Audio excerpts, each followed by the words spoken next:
দেখো তোমাদের ইন্টারভিউয়ের জন্য যেটা বলেছিলাম যে যেভাবে প্রিপারেশান নিতে হবে, তো সেটা হচ্ছে যে তোমাদেরকে কিছু অংশ তোমাদেরকে পড়তে হবে এবং তার সঙ্গে সঙ্গে তোমাদের যে কাজটা করতে হবে সেটা হচ্ছে তোমাদের ডেমো ক্লাসের জন্য প্রিপারেশান নিতে হবে, ঠিক আছে? তাহলে যে অংশগুলো পড়তে হবে সেগুলো আমি তোমাদেরকে পড়াচ্ছিলাম। আর দুটো ক্লাসে আবার একবার বলছি যে তোমরা ইন্টারভিউয়ের জন্য যেভাবে তোমরা প্রিপারেশান নেবে কিছু অংশ তোমাদেরকে অবশ্যই পড়ে যেতে হবে, ঠিক আছে? কারণ ইন্টারভিউতে কিছু বেসিক জায়গা থেকে প্রধানত প্রশ্ন করা হয়, সুতরাং সেই জায়গাগুলো অবশ্যই জানতে হবে। তোমাদের সাবজেক্টটা একটু পড়বে, ক্লাস 11 এবং ক্লাস 12 লেভেলের যে বায়োলজি বই আছে সেটা পড়বে।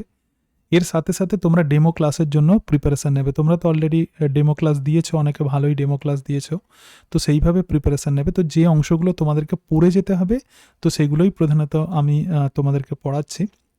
দেখো বেসিক্যালি এই সমস্ত জায়গাগুলো থেকেই প্রশ্ন করা হয়, মানে আমি যেগুলো পড়াচ্ছি এগুলো এখান থেকেই প্রশ্ন করা হয়। এরপরে যদি বাইরে থেকে কোনো কোয়েশ্চেন্স যদি করা হয় সেভাবে, ঠিক আছে, আমার মনে হয় যে এরপরে এর বাইরে আর সেরকম কিছু থাকবে না আর কি। তো সেই হিসাবেই প্রধানত এই তোমাদেরকে এই অংশগুলো পড়াচ্ছি। যেমন তোমাদেরকে বলে দিই, যেমন প্রথম যে ক্লাস আমার যেটা ছিল তো সেখানে আমরা কি আলোচনা করেছিলাম। তো প্রথম ক্লাসে বেশ কতগুলো ক্লাসে আমি বলেছিলাম যে টোটাল অংশটা শেষ করব। তো প্রথম যে ক্লাস ছিল তো সেখানে কিছু ফ্রিকোয়েন্টলি আস্কড কোয়েশ্চেন্স ছিল, আর একবার তোমাদেরকে মনে করিয়ে দিচ্ছি। অর্থাৎ একজন তোমাকে যেরকম প্রশ্ন করা হয়, যেমন তুমি টিচার হতে গেলে তুমি কি করবে, তার সঙ্গে সঙ্গে তোমার হবি কি, এরকম কিছু, বা আপনার সম্বন্ধে কিছু বলুন, এটা ছিল। তারপরে সেকেন্ড যেটা ছিল সেটা হচ্ছে ক্লাসরুম ম্যানেজমেন্ট। আমরা ক্লাসে বিভিন্ন রকমের সিচুয়েশন এর আমরা সম্মুখীন হই, তো সেগুলোকে একজন টিচার কিভাবে ম্যানেজ করবে সেটা জানতে হবে। তারপরে এডুকেশনের মিনিং এবং কনসেপ্ট, মানে এডুকেশন কি, এডুকেশন সম্পর্কে ধারণা, এগুলো আমরা পড়েছিলাম। তারপরে যেটা ছিল সেটা হচ্ছে ইভ্যালুয়েশন, মানে কত রকমের ইভ্যালুয়েশন হয়। যেমন এখানে ফর্মেটিভ ইভ্যালুয়েশন আছে, সামেটিভ ইভ্যালুয়েশন আছে। তারপরে স্কুল ম্যানেজমেন্ট আছে, ঠিক আছে, সেটা বলিয়েছিলাম। বিদ্যালয় শৃঙ্খলা, ডিসিপ্লিন কিভাবে আমরা মেনটেন করব স্কুলেতে। তার সঙ্গে সঙ্গে মনীষীদের অবদান আমি একটু মনে করিয়ে দিচ্ছি তোমাদেরকে। মনীষীদের অবদান বলতে রবীন্দ্রনাথের শিক্ষা চিন্তা, বা ঋষি অরবিন্দের শিক্ষা চিন্তা, স্বামীজির শিক্ষা চিন্তা, তার সঙ্গে সঙ্গে ফ্রয়েবেল, তার সাথে সাথে আমরা পড়েছিলাম রুশো। তো এনাদের চিন্তাভাবনাগুলোও একটু দেখে যেতে হবে। তারপরে যেটা ছিল সেটা হচ্ছে ন্যাশনাল এডুকেশনাল পলিসি, অর্থাৎ ন্যাশনাল এডুকেশনাল পলিসি 1968 আমরা পড়েছি, 1986 পড়েছি, তারপরে 2020 পড়েছি, মিড ডে মিল পড়েছি এবং সাইকোলজি পড়েছি, ঠিক আছে। আর কিছু ক্লাস আমাদের বাকি আছে, তো সেটাই দুটো ক্লাসে বাকি অংশগুলো তোমাদেরকে পড়িয়ে দেব। এবং স্পেশাল এডুকেশন সম্পর্কেও পড়েছি আগের ক্লাসে। শিক্ষণ পদ্ধতি আমরা পড়েছি, টিচিং পদ্ধতি কোনটাকে লেকচার মেথড বলে, ডেমনস্ট্রেশন মেথড কোনগুলো, এরকম ডিফারেন্ট প্রসেস। এবং ভারতীয় শিক্ষা প্রশাসন, মানে ভারতের শিক্ষার যে অ্যাডমিনিস্ট্রেশন যেগুলো আছে, কিছু কিছু টার্ম আছে, যেমন এনসিইআরটি, এনসিটি, এই সমস্ত অংশগুলো আমরা দেখেছিলাম। তো তারপরে যেটা প্রধানত আমাদের বাকি আছে যে অংশগুলো, যেমন জেনারেল নলেজ, ঠিক আছে, আজকে আমরা পড়বো জেনারেল নলেজ। তারপরে ওয়েস্ট বেঙ্গল সম্পর্কে পড়বো। আজকের ক্লাসটা কিন্তু খুব ইম্পর্টেন্ট, কারণ একজন টিচারের জেনারেল নলেজও কিন্তু ওনারা চেক করেন। এবং ওয়েস্ট বেঙ্গল সম্পর্কে পড়বো আর ভারতের শাসন ব্যবস্থা পড়বো। এই তিনটে নোটস আজকে আমরা পড়বো, ঠিক আছে। ইন্ডিয়ান অ্যাডমিনিস্ট্রেশন মানে পার্লামেন্টারি সিস্টেম আমরা পড়বো। আর পরের দিন আমরা পড়বো কারেন্ট অ্যাফেয়ার্স। এই যে কারেন্ট অ্যাফেয়ার্স আছে পরের দিন আমরা পড়বো। তার সঙ্গে সঙ্গে এখানে আছে গভর্নমেন্টের যে বিভিন্ন স্কিমগুলো আছে এবং পলিউশন। তো পলিউশনের নোটসটা আমি একটু মডিফাই করেছি, এটা তোমাদের প্রত্যেককে দিয়ে দেবো। আর একটুখানি লেখা বাকি আছে। তো পলিউশনে তোমাদের একটা ইংরাজিতে নোটস দিয়েছিলাম, কিন্তু এছাড়া আর একটা নোটস আমি করেছি, সেটা তোমাদের প্রত্যেককে দিয়ে দেবো, ঠিক আছে। তো পলিউশন, সুতরাং এর পরের দিনে আমরা এই তিনটে ক্লাস, মানে এই তিনটে নোটস আমরা পড়লেই আমাদের টোটাল ইন্টারভিউয়ের প্রিপারেশান হয়ে যাবে। এরপর তোমাদের পড়ার জন্য যেটা পড়তে হবে, ক্লাস 11 আর ক্লাস 12 লেভেলের বই তোমরা পড়বে, আর ডেমোর জন্য তোমরা প্রিপারেশান নেবে, ঠিক আছে। তাহলে একদম কম্প্যাক্ট তোমাদের প্রিপারেশান হয়ে যাবে। হ্যাঁ, এবার বলো, কারোর যদি কোনো কোয়ারিজ থাকে এই প্রসঙ্গে বলো, ঠিক আছে। এর বাইরে সেরকম আমার মনে হয় সেরকম কিছু পড়ার দরকার নেই, ঠিক আছে। তাহলে হ্যাঁ বলো। হ্যাঁ হ্যালো। কি, হ্যাঁ বলো। হ্যাঁ স্যার, স্যার আমি নাইন থেকে বলছি। হুম স্যার বলছি আমার একটা জিনিস জানার ছিল। আমি ডব্লিউপি তে জব করি, ওয়েস্ট বেঙ্গল পুলিশ। তো হুম আমাকে যদি বলা হয় যে নিজের সম্বন্ধে কিছু বলুন, হুম তাহলে আমি কি এটা মানে বলতে পারি যে ডব্লিউপি তে জব করি, এটা কতটা পজিটিভ বা নেগেটিভ এফেক্ট করবে বুঝতে পারছি অবশ্যই না তুমি ঠিক। বলতে পারবে, ঠিক আছে। দেখো তুমি যেটা করো সেটা তোমাকে অবশ্যই বলতে হবে। এবার তুমি যদি যেহেতু ওয়েস্ট বেঙ্গল পুলিশে যেহেতু তুমি জব করো, সুতরাং তুমি একটা বিষয় তো তুমি তো জানোই যে যখনই আমরা কোনো জিনিস যখন চাপা দিতে যাই তখন সিকুয়েন্সিয়ালি, মানে তুমি ধরা যাক তুমি অবশ্যই সেটা বলবে, তোমরা যে কাজ করো কোনো জিনিস ইন্টারভিউতে কিন্তু চাপা দিতে যাবে না, বা মিথ্যা বলবো না ঠিক, মানে সেটা করবে না, ঠিক আছে? স্যার আমার তো এসএলএসটি প্রথম থেকে এসএলএসটি পাওয়ার স্বপ্ন, হুম কিন্তু পাশাপাশি যেহেতু বর্তমানে জব অপরচুনিটিস খুব কম, তাই আমার পারিবারিক অর্থনৈতিকভাবে সাহায্য করার জন্য আমাকে আহ, সব রকম, যাতে আমি কোনো একটা চান্স পেতে পারি, মানে উম, অবলম্বন হিসেবে শুরু করতে পারি, তার জন্য আমি সব রকম পরীক্ষার জন্য ট্রাই করতাম। হুম। উম, বিভিন্ন কম্পিটিটিভ পরীক্ষাগুলোও আমি পাশাপাশি দিচ্ছি বর্তমানে। আচ্ছা আচ্ছা, ঠিক আছে, সেভাবে তুমি বলবে, কিন্তু আমার কাছে যেটা, মানে আমার যেটা মনে হয় সেটা হচ্ছে যে যদি কোনো জিনিস দেখো, ইন্টারভিউয়ের সিচুয়েশনটা একরকম আর তুমি এখন এখানে যে উত্তরটা দিচ্ছ সেটা আর এক রকম। কি বললাম বুঝতে পেরেছো? হ্যাঁ, সেটা বুঝতে পারছি স্যার, আমি হ্যাঁ। পুরোটাই বুঝতে পারছি, কিন্তু আমি বুঝতে পারছি না ওইটা নেগেটিভ এফেক্ট ফেলবে কিনা না বলে। না, কোনো নেগেটিভ এফেক্ট মানে ফেলবে না, কারণ যেনারা ইন্টারভিউ নেবেন তারা তারা বোঝেন যে তুমি যদি মানে তুমি যদি ওটাকে যদি চেপে দিতে যাও, বা কেউ যদি, সবাইকেই আমি বলছি যে যেটা তুমি করো সেটা ডেফিনেটলি তুমি সত্যি কথা বলবে। কোনো জিনিস যখনই চেপে দিতে যাবে, বা কোনো জিনিস যখন তুমি ধরা যাক আমি তোমাকে বললাম যে তুমি এখন এই মুহূর্তে কি করছো, তুমি সত্যি সত্যি তুমি তো কনস্টেবল হিসাবে তুমি তো কাজ করছো, সুতরাং সেটা বলবে। এবার যখনই তুমি অন্য কথা যখনই বলতে যাবে না, তখন সিকুয়েন্সিয়ালি তোমাকে অন্য কথা বলতে হবে, মানে ওই জায়গাতে বিভিন্ন জিনিস তোমাকে তখন বানিয়ে বানিয়ে বলতে হবে। আমি কি বললাম বোঝাতে পারছি? হ্যাঁ ঠিক আছে। স্যার, বুঝতে তো পারছি। সেই হিসাবে বলছি যে যেটা করো সেটা করবে, এত কিছু ভাবার দরকার নেই, যেটা সত্যি সেটা বলতে হবে, ঠিক আছে? তুমি এই যে ভাবছো যে এতে কোনো ঠিক আছে নেগেটিভ স্যার। ইম্প্যাক্ট ফেলবে, তার সঙ্গে সঙ্গে যারা হ্যাঁ স্যার, চাকরি, মানে এরকম এফেক্ট পড়তে পারে কিনা যে হুম হুম, এ তো একটা গভর্নমেন্ট জবের সাথে অলরেডি আছে, তাহলে না না না, একটু ওরকম কোনো ব্যাপার নেই, ওরকম কোনো ব্যাপার নেই, ঠিক আছে। হ্যাঁ। আচ্ছা, সবাই নোটসটা দেখতে পাচ্ছ? একটু বলো, সবাই নোটসটা দেখতে পাচ্ছ কি? নোটসটা দেখা যাচ্ছে তো? দেখো এখানে, দেখো, দেখা যাচ্ছে? হ্যাঁ স্যার। আচ্ছা ঠিক আছে, তাহলে দেখো আজকে আমরা 3টে নোটস পড়বো। তো প্রথম যে নোটস আছে তো সেটাই হচ্ছে জেনারেল নলেজ, ঠিক আছে? তো জেনারেল নলেজে কি পড়তে হবে একটুখানি দেখে নাও। আচ্ছা, একটু বলতে পারবে যে আমাদের ভারতবর্ষের অ্যাকচুয়ালি মানে কততম স্থানে আছে আয়তনের দিক থেকে? ভারতের স্থান কত? হুম, সপ্তম। হ্যাঁ সপ্তম, তাই সপ্তম। তো? হ্যাঁ একদম ঠিক বলেছো। আচ্ছা, বলতে পারবে যে বাংলাদেশ, পাকিস্তান এবং ভারতবর্ষের স্বাধীনতা দিবস কবে? ভারতবর্ষের তো স্বাধীনতা দিবস আমরা জানি 15ই আগস্ট 1947, তাহলে পাকিস্তান আর বাংলাদেশের স্বাধীনতা? পাকিস্তানের 14ই আগস্ট। আচ্ছা, আর বাংলাদেশের? বাংলাদেশের ষোলো। বাংলাদেশ আচ্ছা আচ্ছা 16 হবে, হ্যাঁ। আচ্ছা আচ্ছা, আর বাংলাদেশের ভাষা আন্দোলন কবে হয়েছিল? যেহেতু বাংলাদেশ এখন লাইমলাইটে আছে, তো এগুলো সম্পর্কে একটু তোমাকে জিজ্ঞেস করা হতে পারে, ঠিক আছে? 21শে ফেব্রুয়ারি। 21শে ফেব্রুয়ারি, ঠিক আছে।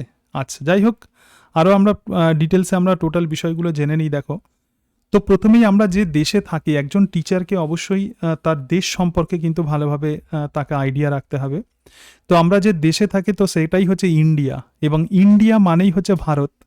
তাহলে দুটো নামই কিন্তু স্বীকৃত হয়েছে, ঠিক আছে? হিন্দু ধর্মাবলম্বী মানুষ বাস করে বলে এই দেশকে হিন্দুস্থান বলে, ঠিক আছে? যেহেতু হিন্দু ধর্মের প্রাধান্য যেহেতু ভারতবর্ষে বেশি, সেই জন্য আমাদের ভারতবর্ষকে কি বলা হয়? আমাদের ভারতবর্ষকে হিন্দুস্থান বলা হয়। একদম আইডিয়া নিয়ে যাবে, কারণ তুমি যখন ইন্টারভিউ যখন দিতে যাচ্ছ, তোমাকে এই বেসিক নলেজগুলো কিন্তু অবশ্যই অবশ্যই রাখতে হবে। প্রশ্ন জিজ্ঞেস করুক আর নাই করুক, তুমি যদি এগুলো জেনে না যাও তাহলে তোমার কনফিডেন্স একদম কম থাকবে, সেক্ষেত্রে অন্য উত্তর দিতে তোমার অসুবিধা হবে, ঠিক আছে? সেই কারণের জন্য ভারতবর্ষ সম্পর্কে জানবো আমরা। তো সরকারিভাবে বর্তমানে ইন্ডিয়া ও ভারত দুটো নামই কিন্তু স্বীকৃত হয়েছে, ঠিক আছে? তার মানে আমাদের দেশের নাম ইন্ডিয়া এবং আমাদের দেশের নাম হচ্ছে ভারত, দুটোই হবে আমাদের দেশের নাম কি। সুতরাং পৃথিবীবাসীর কাছে আমাদের দেশ ইন্ডিয়া, হিন্দুস্থান, ভারতবর্ষ বা ভারত নামে পরিচিত, ঠিক আছে? তোমাকে যদি বলা হয় তোমার দেশের নাম কি, আমাদের দেশের নাম ভারতবর্ষ, এটা আমরা প্রত্যেকেই জানি। তাছাড়া ইন্ডিয়া বা হিন্দুস্থান বা ভারত নামে পৃথিবীবাসীর কাছে আমাদের দেশ প্রধানত পরিচিত। এরপরে দেখো বলছে প্রাকৃতিক আর অর্থনৈতিক বৈচিত্র্যের জন্য ভারতবর্ষকে বলা হয় এপিটম অব দ্য ওয়ার্ল্ড বা পৃথিবীর ক্ষুদ্র সংস্করণ। একটা পৃথিবীতে যত রকমের বৈচিত্র্য প্রধানত দেখা যায়, প্রাকৃতিক অথবা অর্থনৈতিক যা ডাইভার্সিটি, প্রচুর গরিব লোক আছে, খুব বড় লোক আছে, মিডিয়াম লোক আছে, তার সঙ্গে সঙ্গে আমাদের ভারতবর্ষে সমুদ্র আছে, পাহাড় আছে, নদী আছে, মালভূমি আছে, সমভূমি আছে, মরুভূমি আছে। এই সব কিছুর জন্যই ভারতবর্ষ পৃথিবীর একটা ক্ষুদ্র সংস্করণ, এবং সেই কারণের জন্যই প্রচুর বিদেশি নাবিক প্রাচীনকালে ভারতের ওপর তারা টার্গেট করেছিলেন, কারণ তারা জানতেন যে ভারতবর্ষ অনেক সম্পদে সম্পদশালী, এবং ভারত কিন্তু পৃথিবীর 7ম বৃহত্তম দেশ, এবং বর্তমানে ভারত কিন্তু পৃথিবীর সর্বাপেক্ষা জনবহুল দেশ। তাহলে ভারতের জনসংখ্যা কত বর্তমানে? 142.86 কোটি। ঠিক আছে, তাহলে আয়তন অনুসারে পৃথিবীর 7টা দেশ আছে, রাশিয়া, কানাডা, ইউএসএ, চীন, এগুলো সব একটুখানি পড়ে নেবে।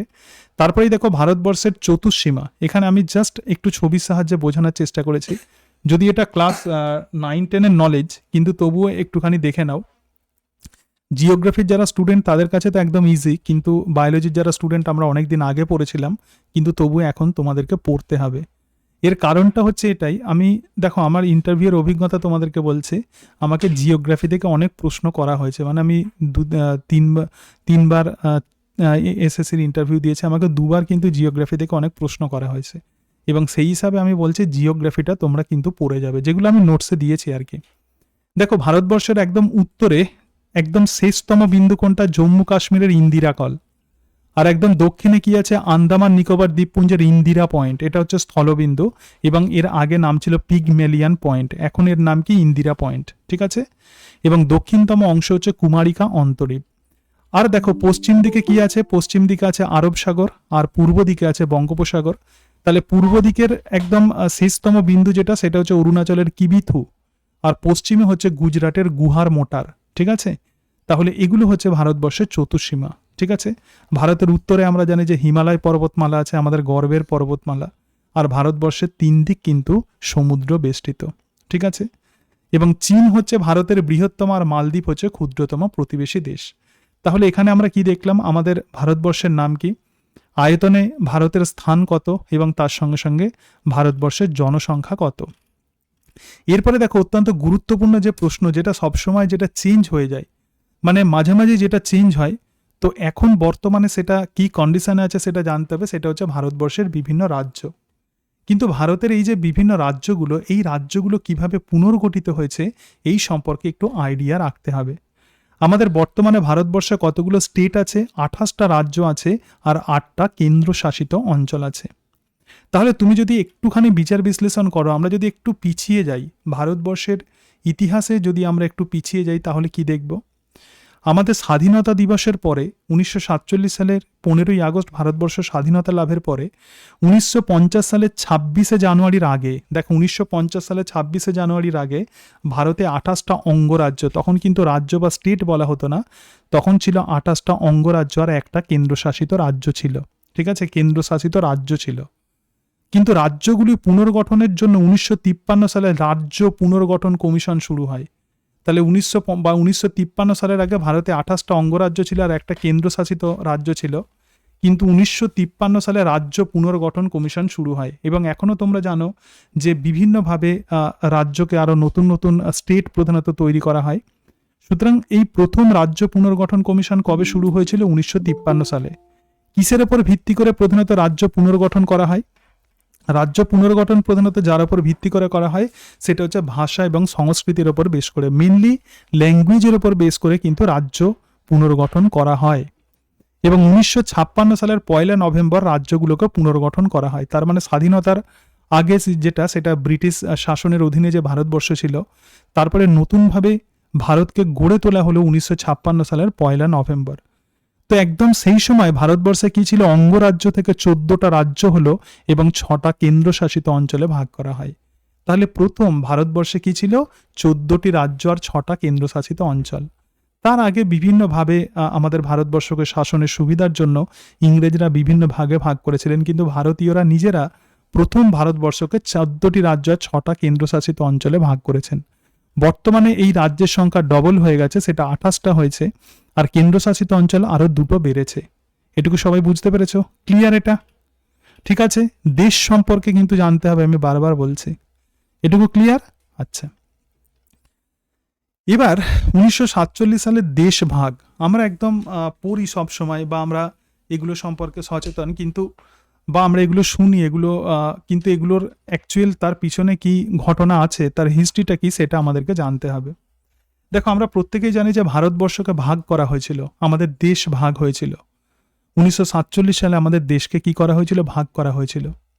তো এই ভারতবর্ষকে ভাগের অন্যতম প্রধান কারণ কি ছিল? দ্বিজাতি তত্ত্ব। দ্বিজাতি তত্ত্ব মানে কি? হিন্দু এবং মুসলিমের ওপর ভিত্তি করে ভারতবর্ষকে ভাগ করা হবে। এবং এই যে দ্বিজাতি তত্ত্ব, এই দ্বিজাতি তত্ত্বের প্রবক্তা ছিলেন মোহাম্মদ আলী জিন্নাহ। ঠিক আছে, তাহলে ভারতবর্ষকে কিসের ওপর ভাগ করা হয়েছিল? দ্বিজাতি তত্ত্ব। আর ভারতবর্ষের যে রাজ্য পুনর্গঠন করা হয় সেটা কিসের ওপর ভিত্তি করে? ভাষার ওপর ভিত্তি করে করা হয়, ল্যাঙ্গুয়েজের ওপর। অর্থাৎ ধর্মের ভিত্তিতে দুটো পৃথক রাষ্ট্র বা দেশ গঠন করা হয়, যেটাই রাষ্ট্রত্ব সেটাই হচ্ছে দেশ। এবং আমরা জানি যে ফাদার অফ পলিটিক্যাল সায়েন্স হচ্ছেন অ্যারিস্টটল। ঠিক আছে, এবং রাষ্ট্রের ধারণা তিনি প্রথম দিয়েছিলেন। সুতরাং এই যে রাষ্ট্র গঠন করা হচ্ছে, দুটো রাষ্ট্র গঠন করা হয়, একটা হচ্ছে ভারত এবং আরেকটা পাকিস্তান। তাহলে ধর্মের ভিত্তিতে যারা মুসলিম তাদেরকে পাকিস্তানে দেয়া হলো, এবং যারা হিন্দু তাদেরকে ভারতবর্ষে রাখা হলো। এবং যখন হচ্ছে, তো সেই সময় কি করা হচ্ছে দেখো, হিন্দু অধ্যুষিত পশ্চিমবঙ্গ, বাংলাকে দুটো ভাগে ভাগ করে, একটা পূর্ববঙ্গ আর একটা পশ্চিমবঙ্গ। যে ওয়েস্ট বেঙ্গলে যেখানে হিন্দুদের সংখ্যা বেশি, তো সেটাকে ভারতের মধ্যে রাখা হলো। ঠিক আছে, এবার বাংলাতে চলে এসো, যারা বাংলা ভাষায় কথা বলে যে জায়গাগুলোতে। সুতরাং ওয়েস্ট বেঙ্গল হচ্ছে সেটাই হিন্দু অধ্যুষিত, যেটা মানে হিন্দুদের সংখ্যা যেখানে বেশি আছে, তো সেটাকে ভারতের মধ্যে রাখা হলো। আর মুসলিম অধ্যুষিত যেটা পূর্ববঙ্গ, তো সেই পূর্ববঙ্গকে পাকিস্তানের মধ্যে সংযুক্ত করা হলো। তাহলে দেখো, এখন কিন্তু পাকিস্তান স্বাধীন রাষ্ট্র নয়, মানে যখনকার কথা বলছি পূর্ববঙ্গ। তাহলে পূর্ববঙ্গকে কার সঙ্গে দিয়ে দেওয়া হলো? পাকিস্তানের সঙ্গে। এটুকু সবাই বুঝতে পেরেছো? প্রচুর ইম্পর্টেন্ট। ক্লিয়ার? এখন যেহেতু এগুলো লাইমলাইটে আছে, তোমাকে অবশ্যই জেনে যেতে হবে। তাহলে প্রথম যখন ভারতবর্ষকে ভাগ করা হচ্ছে, ওয়েস্ট বেঙ্গলকে ইন্ডিয়ার সঙ্গে দেওয়া হলো, আর পূর্ববঙ্গ যেটা ইস্ট বেঙ্গল যেটা, তো সেটাকে পাকিস্তানের সঙ্গে দিয়ে দেওয়া হলো। এবং এই পূর্ববঙ্গই কিন্তু প্রকৃতপক্ষে বাংলাদেশ। এরপরে দেখো, বলছে 3 জুন মাউন্টব্যাটেন পরিকল্পনা অনুসারে 1947 সালের 14ই আগস্ট পাকিস্তান। তাহলে ভারতবর্ষ ভাগ করে দিয়ে 1947 সালের 14ই আগস্ট বললো যে তোমরা একটা আলাদা রাষ্ট্র, তোমরা পাকিস্তান। সেটা 14ই আগস্ট পাকিস্তানের স্বাধীনতা দিবস। আর 15ই আগস্ট ভারতের কাছে এই নতুনভাবে বিভক্ত বাংলা প্রদেশের ক্ষমতা হস্তান্তর করা হয়। আর 15ই আগস্ট ভারতবর্ষকে বলা হলো যে এটা আজকে তোমাদের দেশ স্বাধীন হলো। সুতরাং এটাই হচ্ছে মাউন্টব্যাটেন পরিকল্পনা। ভারতে ব্রিটেনের সর্বশেষ ভাইসরয় কে ছিলেন? Lord Mountbatten. কংগ্রেস, মানে সেই সময় ভারতের যে লিডিং পার্টি ছিল সেটা কংগ্রেস, তোমরা জানো যে ইন্ডিয়ান ন্যাশনাল কংগ্রেস। এবং মুসলিম লীগ, মানে পাকিস্তানের যে পার্টি ছিল সেটা মুসলিম লীগ, যার নেতা ছিলেন মোহাম্মদ আলী জিন্নাহ। তো তাদের সঙ্গে বৈঠক করে একটা হোয়াইট পেপার বা শ্বেতপত্র প্রকাশ করেন। তার মানে কংগ্রেস এবং মুসলিম লীগ এরা দুজনে মিলে, এই দুটো পার্টি মিলে তারা কি করলো? তারা ঠিক করলো আমাদের দেশকে ভাগ করে দেওয়া হবে, এবং মুসলিম অধ্যুষিত দেশ যেটা হবে সেটা পাকিস্তান, আর হিন্দু অধ্যুষিত দেশ যেটা হবে সেটা ভারতবর্ষ। ওয়েস্ট বেঙ্গলকে আমরা ভারতের সঙ্গে রাখবো, আর পূর্ববঙ্গকে আমরা পাকিস্তানের সঙ্গে রাখবো। এবং এক্ষেত্রে এই হোয়াইট পেপারে তারা সই করে দিল। তাহলে আমাদের দেশ ভাগ হয়ে গেল। কিন্তু তার আগে কিন্তু বাংলাকে ভাগ করার চেষ্টা করা হয়েছিল 1905 সালে। 1905 সালে ইংরেজরা তাদের প্রশাসনিক কার্যগুলোকে সহজ করার জন্য পূর্ব এবং পশ্চিম বাংলা বিভক্ত করা হয়, যেটা বঙ্গভঙ্গ নামে পরিচিত। কিন্তু তাতে প্রচুর আন্দোলন হয়েছিল তোমরা জানো, এবং 1911 সালে বঙ্গভঙ্গ রদ করা হয়। কিন্তু ইতিহাসের সেই যে বীজ যেটা বপন করা হয়েছিল, এখনো যদিও বঙ্গভঙ্গ রদ করা হয়েছিল, কিন্তু তবুও সেই বীজ এখনো রয়ে গেছে, এবং পূর্ববঙ্গ এবং পশ্চিমবঙ্গ আলটিমেটলি বিভক্ত হয়ে গেল, এবং পূর্ববঙ্গ বাংলাদেশ হিসাবে পরিচিত লাভ করলো, এবং ওয়েস্ট বেঙ্গল আমাদের ওয়েস্ট বেঙ্গল হয়ে গেল। তো ভারতবর্ষের স্বাধীনতা আইন 1947 অনুসারে 14ই আগস্ট পাকিস্তান এবং 15ই আগস্ট ভারতে ক্ষমতা হস্তান্তর করা হয়। এটুকু সবাই বুঝতে পেরেছো? ক্লিয়ার এটুকু? দেখো, যদি কোনো অসুবিধা থাকে তাহলে বলবে। ঠিক আছে, তাহলে সিম্পলি কি হলো, ভারতবর্ষ এক্ষেত্রে কি করা হলো? ভাগ করা হলো, এবং ওয়েস্ট বেঙ্গলকে আমাদের ভারতের সঙ্গে রাখা হলো, আর পূর্ববঙ্গকে পাকিস্তানের সঙ্গে দিয়ে দেয়া হলো। তাহলে একটা দেশ তো তৈরি হলো, তাহলে সেই দেশের প্রধানমন্ত্রী তো নিয়োগ করতে হবে। সুতরাং ভারতবর্ষের প্রথম প্রধানমন্ত্রী কে ছিলেন? কে বলতে পারে বলো ভারতের প্রথম প্রধানমন্ত্রী? জওহরলাল নেহরু। হ্যাঁ, ভারতের প্রথম প্রধানমন্ত্রী তাহলে কে ছিলেন? জওহরলাল নেহেরু। সুতরাং পাকিস্তানের তাহলে প্রথম প্রধানমন্ত্রী কে ছিলেন? লিয়াকত আলী খান। আর ভারতের প্রথম গভর্নর জেনারেল ছিলেন লর্ড মাউন্ট ব্যাটেন, সেই সময় তিনি ভারতেই ছিলেন। আর পাকিস্তানের গভর্নর জেনারেল হলেন মোহাম্মদ আলী জিন্নাহ। ঠিক আছে, এরপরে এই যে পূর্ব বাংলা, যেটা 1955 সালের 7ই জুলাই পূর্ব পাকিস্তান নামে পরিচিতি লাভ করে। ঠিক আছে, তাহলে 1947 সালে পূর্ব বাংলাকে ইনক্লুড করে দেয়া হলো পাকিস্তানের সঙ্গে। তাহলে পাকিস্তানকে 1955 সালে এই পূর্ব বাংলাকে বলা হচ্ছে পূর্ব পাকিস্তান বলা হচ্ছে, সেটা নাম নিল। ঠিক আছে, 1952 সালে পাকিস্তান আমলে বাংলা ভাষাকে রাষ্ট্রভাষার মর্যাদা দেওয়ার দাবিতে ভাষা আন্দোলন শুরু হয়। তাহলে ভাষা আন্দোলন কবে শুরু হলো? 1952 সালে। তো সেই ভাষা আন্দোলনের মধ্য দিয়ে তারা প্রধানত বিভিন্ন আন্দোলন করে অবশেষে 1971 সালে বাংলাদেশের স্বাধীনতা যুদ্ধ শুরু হয়। তাহলে এই যে পূর্ব পাকিস্তান, যেটা এরা বলছে যে আমরা একটা নতুন আলাদা রাষ্ট্র হিসাবে আমাদের দাবি, ঠিক আছে, কারণ আমাদের ভাষা বাংলা। তো সেই হিসাবে 1971 সালে বাংলাদেশের স্বাধীনতা যুদ্ধ শুরু হয় এবং 16ই ডিসেম্বর 1971, কতই ডিসেম্বর? 16 ডিসেম্বর 1971 বাংলাদেশ পাকিস্তানের কাছ থেকে স্বাধীনতা লাভ করে। তাহলে আমাদের যে তিনটে দেশ, আমরা ভারতবর্ষের স্বাধীনতা দিবস কবে জানি, পাকিস্তানের কবে জানি, যেটা কনফিউশন হচ্ছিল সেটা হচ্ছে আমাদের বাংলাদেশ। সুতরাং 16ই ডিসেম্বর 1971 এক্ষেত্রে বাংলাদেশ পাকিস্তানের কাছে স্বাধীনতা লাভ করে। তাহলে তাদের স্বাধীনতা দিবস আমরা জানলাম। ঠিক আছে, তাহলে বাংলাদেশের প্রথম রাষ্ট্রপতি কে ছিলেন? শেখ মুজিবুর রহমান। আর প্রথম প্রধানমন্ত্রী ছিলেন তাজ উদ্দিন আহমেদ। শেখ মুজিবুর রহমান ছিলেন প্রথম রাষ্ট্রপতি আর তাজ উদ্দিন আহমেদ হলেন প্রথম প্রধানমন্ত্রী। সুতরাং একটা দেশ তো তৈরি হলো বাংলাদেশ, কিন্তু সেই বাংলাদেশের এবার সংবিধান করতে হবে। তাহলে 1972 সালে 16ই ডিসেম্বর, তার এক বছর পরে 16ই ডিসেম্বর বাংলাদেশের সংবিধান কিন্তু কার্যকরী হয়। ঠিক আছে, তো বর্তমানে আমরা জানি যে বাংলাদেশে প্রচুর টালমাটাল অবস্থা। 2024 সালের 5ই আগস্ট প্রধানমন্ত্রী শেখ হাসিনা পদত্যাগ করেছেন। তিনি ভারতবর্ষে আছেন, তাকে মৃত্যুদণ্ডও দেয়া হয়েছে। এখন কবে যান সেটা দেখার। এখন মোহাম্মদ ইউনূস হচ্ছেন বাংলাদেশের প্রধান উপদেষ্টা হিসেবে দায়িত্ব পালন করছেন এখন। তো মোহাম্মদ ইউনূস কিন্তু প্রধান উপদেষ্টা, তিনি কিন্তু প্রধানমন্ত্রী নন। ঠিক আছে, এটা হচ্ছে প্রধানমন্ত্রীর মতোই একটা পদ। সুতরাং শেখ হাসিনা কবে পদত্যাগ করেছেন? 2024 সালের 5ই আগস্ট। ঠিক আছে, এটা হয়ে গেল। আর বর্তমানে পাকিস্তানের প্রধানমন্ত্রী হচ্ছে শাহবাজ শরীফ। ইমরান খানকে নিয়ে কি হচ্ছে তোমরা জানো, দেখেছো। সুতরাং বর্তমানে পাকিস্তানের প্রধানমন্ত্রী হচ্ছেন শাহবাজ শরীফ। ঠিক আছে, তাহলে ভারতবর্ষ এবং ভারতের সঙ্গে রিলেটেড বাংলাদেশ এবং পাকিস্তান সম্পর্কে এই আইডিয়াগুলো একটু আমাদেরকে পড়ে যেতে হবে। এটুকু বোঝাতে পেরেছি? দেখো, ক্লিয়ার তো? ঠিক আছে, আচ্ছা, বুঝতে পেরেছ। সুতরাং বর্তমানে ভারতবর্ষে তাহলে কতগুলো রাজ্য আছে বলো? রাজ্য কতগুলো আছে ভারতবর্ষে বলতে পারবে? 28টি। 28টি রাজ্য আছে। দেখো, ইন্টারভিউ এমন একটা জায়গা, সেখানে কিন্তু সহজ প্রশ্নও কিন্তু তোমার ভুল হয়ে যায়। আমার অভিজ্ঞতা আছে বলে আমি তোমাদেরকে বলছি। তুমি এমন প্রশ্ন জানো, প্রধানত যারা ইন্টারভিউ নেবেন তারা কি করেন, প্রধানত খুব সহজ প্রশ্ন মধ্য দিয়ে কোনো প্রার্থীকে তারা মানে ইজি করার চেষ্টা করেন। হয়তো তুমি যখনই ঢুকবে তখন তোমাকে বলবে যে আপনার দেশের নাম কি, তুমি বললে ভারতবর্ষ। আচ্ছা বলুন তো আমাদের দেশে কতগুলো রাজ্য আছে?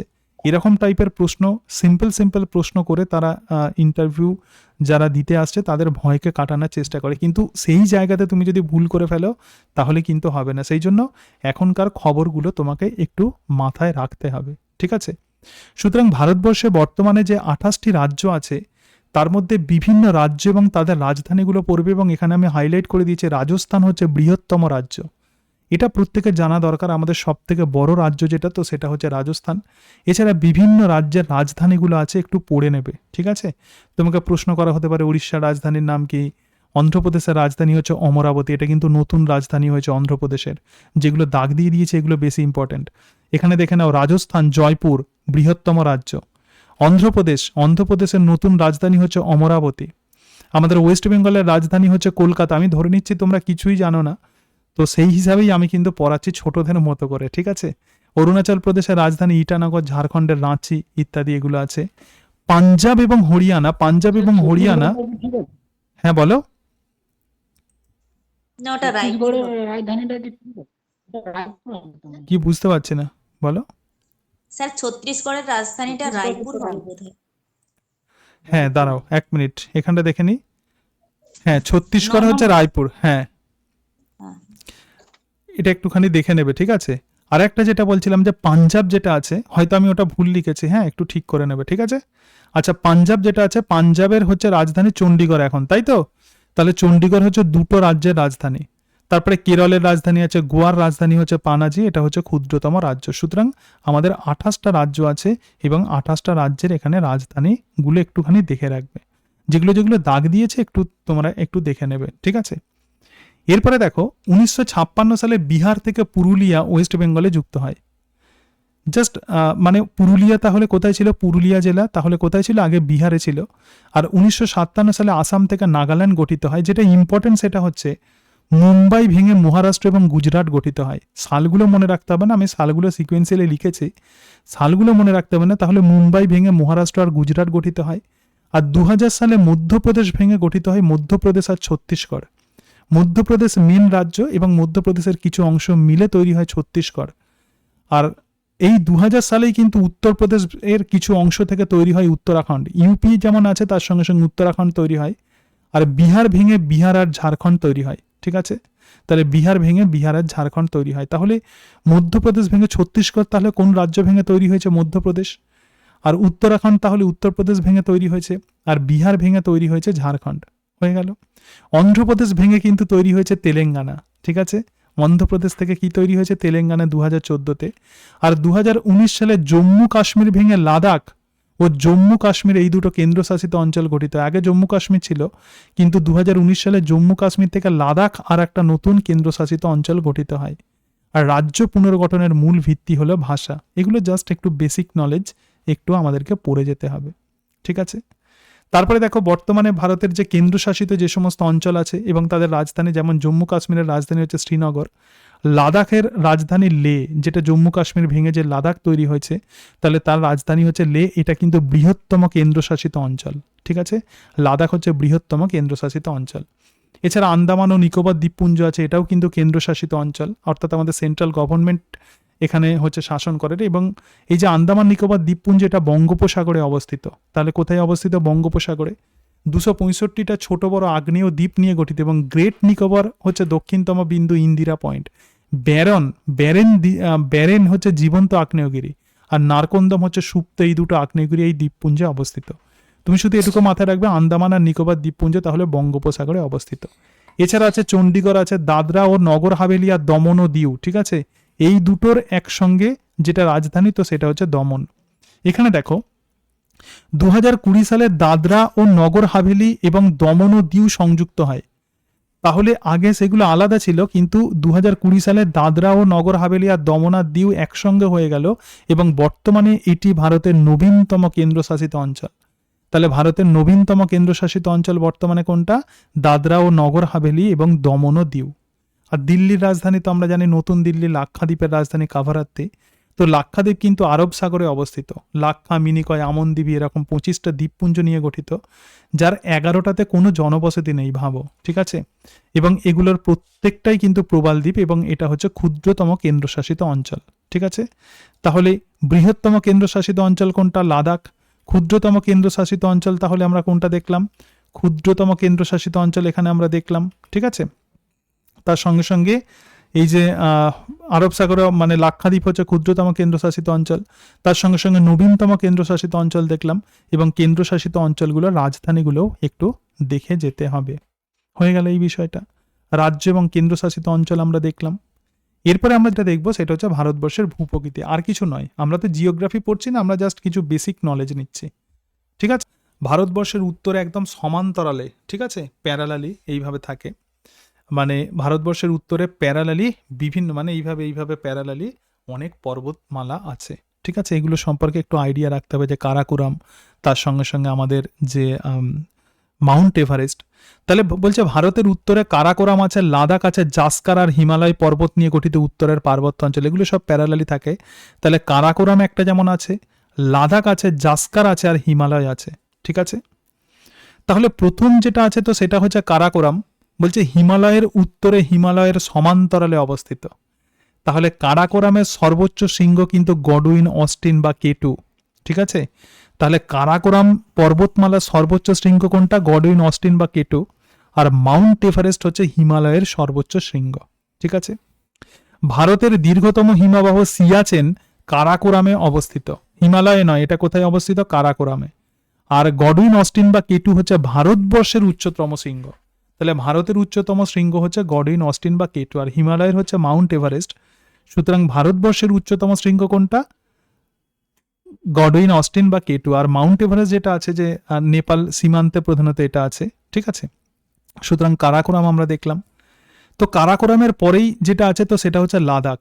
লাদাখ কিন্তু একটা ভারতের সর্বোচ্চ মালভূমি, যেটা পর্বত বেষ্টিত। আমরা যে পুরুলিয়াতে যে যাই তো সেটাও কিন্তু মালভূমি, কিন্তু ভারতবর্ষের সব থেকে উঁচু যে মালভূমি আছে এটা কিন্তু লাদাখ। ঠিক আছে, আচ্ছা এখানটা পড়বে। তারপরে উমলিংলা, ভারত তথা বিশ্বের উচ্চতম গিরিখাত, ছেড়ে দেওয়া এটুকু পড়বে। ভারতের সর্বোচ্চ যেটা পর্বত বেষ্টিত মালভূমি কোনটা? লাদাখ। এরপরে হিমালয় আর লাদাখের মাঝে যেটা আছে সেটা হচ্ছে জাস্কার। আর ওয়ার্ল্ড ফেমাস হিমালয় যেটা, সেটা হচ্ছে পৃথিবীর উচ্চতম নবীন ভঙ্গিল পর্বত, এবং এর সর্বোচ্চ শৃঙ্গ কিন্তু মাউন্ট এভারেস্ট। ঠিক আছে, সবাই দেখতে পাচ্ছে? আমরা ভারতবর্ষের উত্তরের পার্বত্য অঞ্চল দেখলাম, মানে প্যারালালি কিছু পর্বত শৃঙ্গ আছে আর কি। কারাকোরাম আছে, লাদাখ আছে, জাস্কার আছে এবং হিমালয় আছে। তাহলে কারাকোরাম যেটা, তো কারাকোরামের সর্বোচ্চ শৃঙ্গ হচ্ছে গডউইন অস্টিন বা কেটু, এটা ভারতবর্ষের সর্বোচ্চ শৃঙ্গ। এবং তার সঙ্গে সঙ্গে হিমালয়ের সর্বোচ্চ শৃঙ্গ কিন্তু মাউন্ট এভারেস্ট।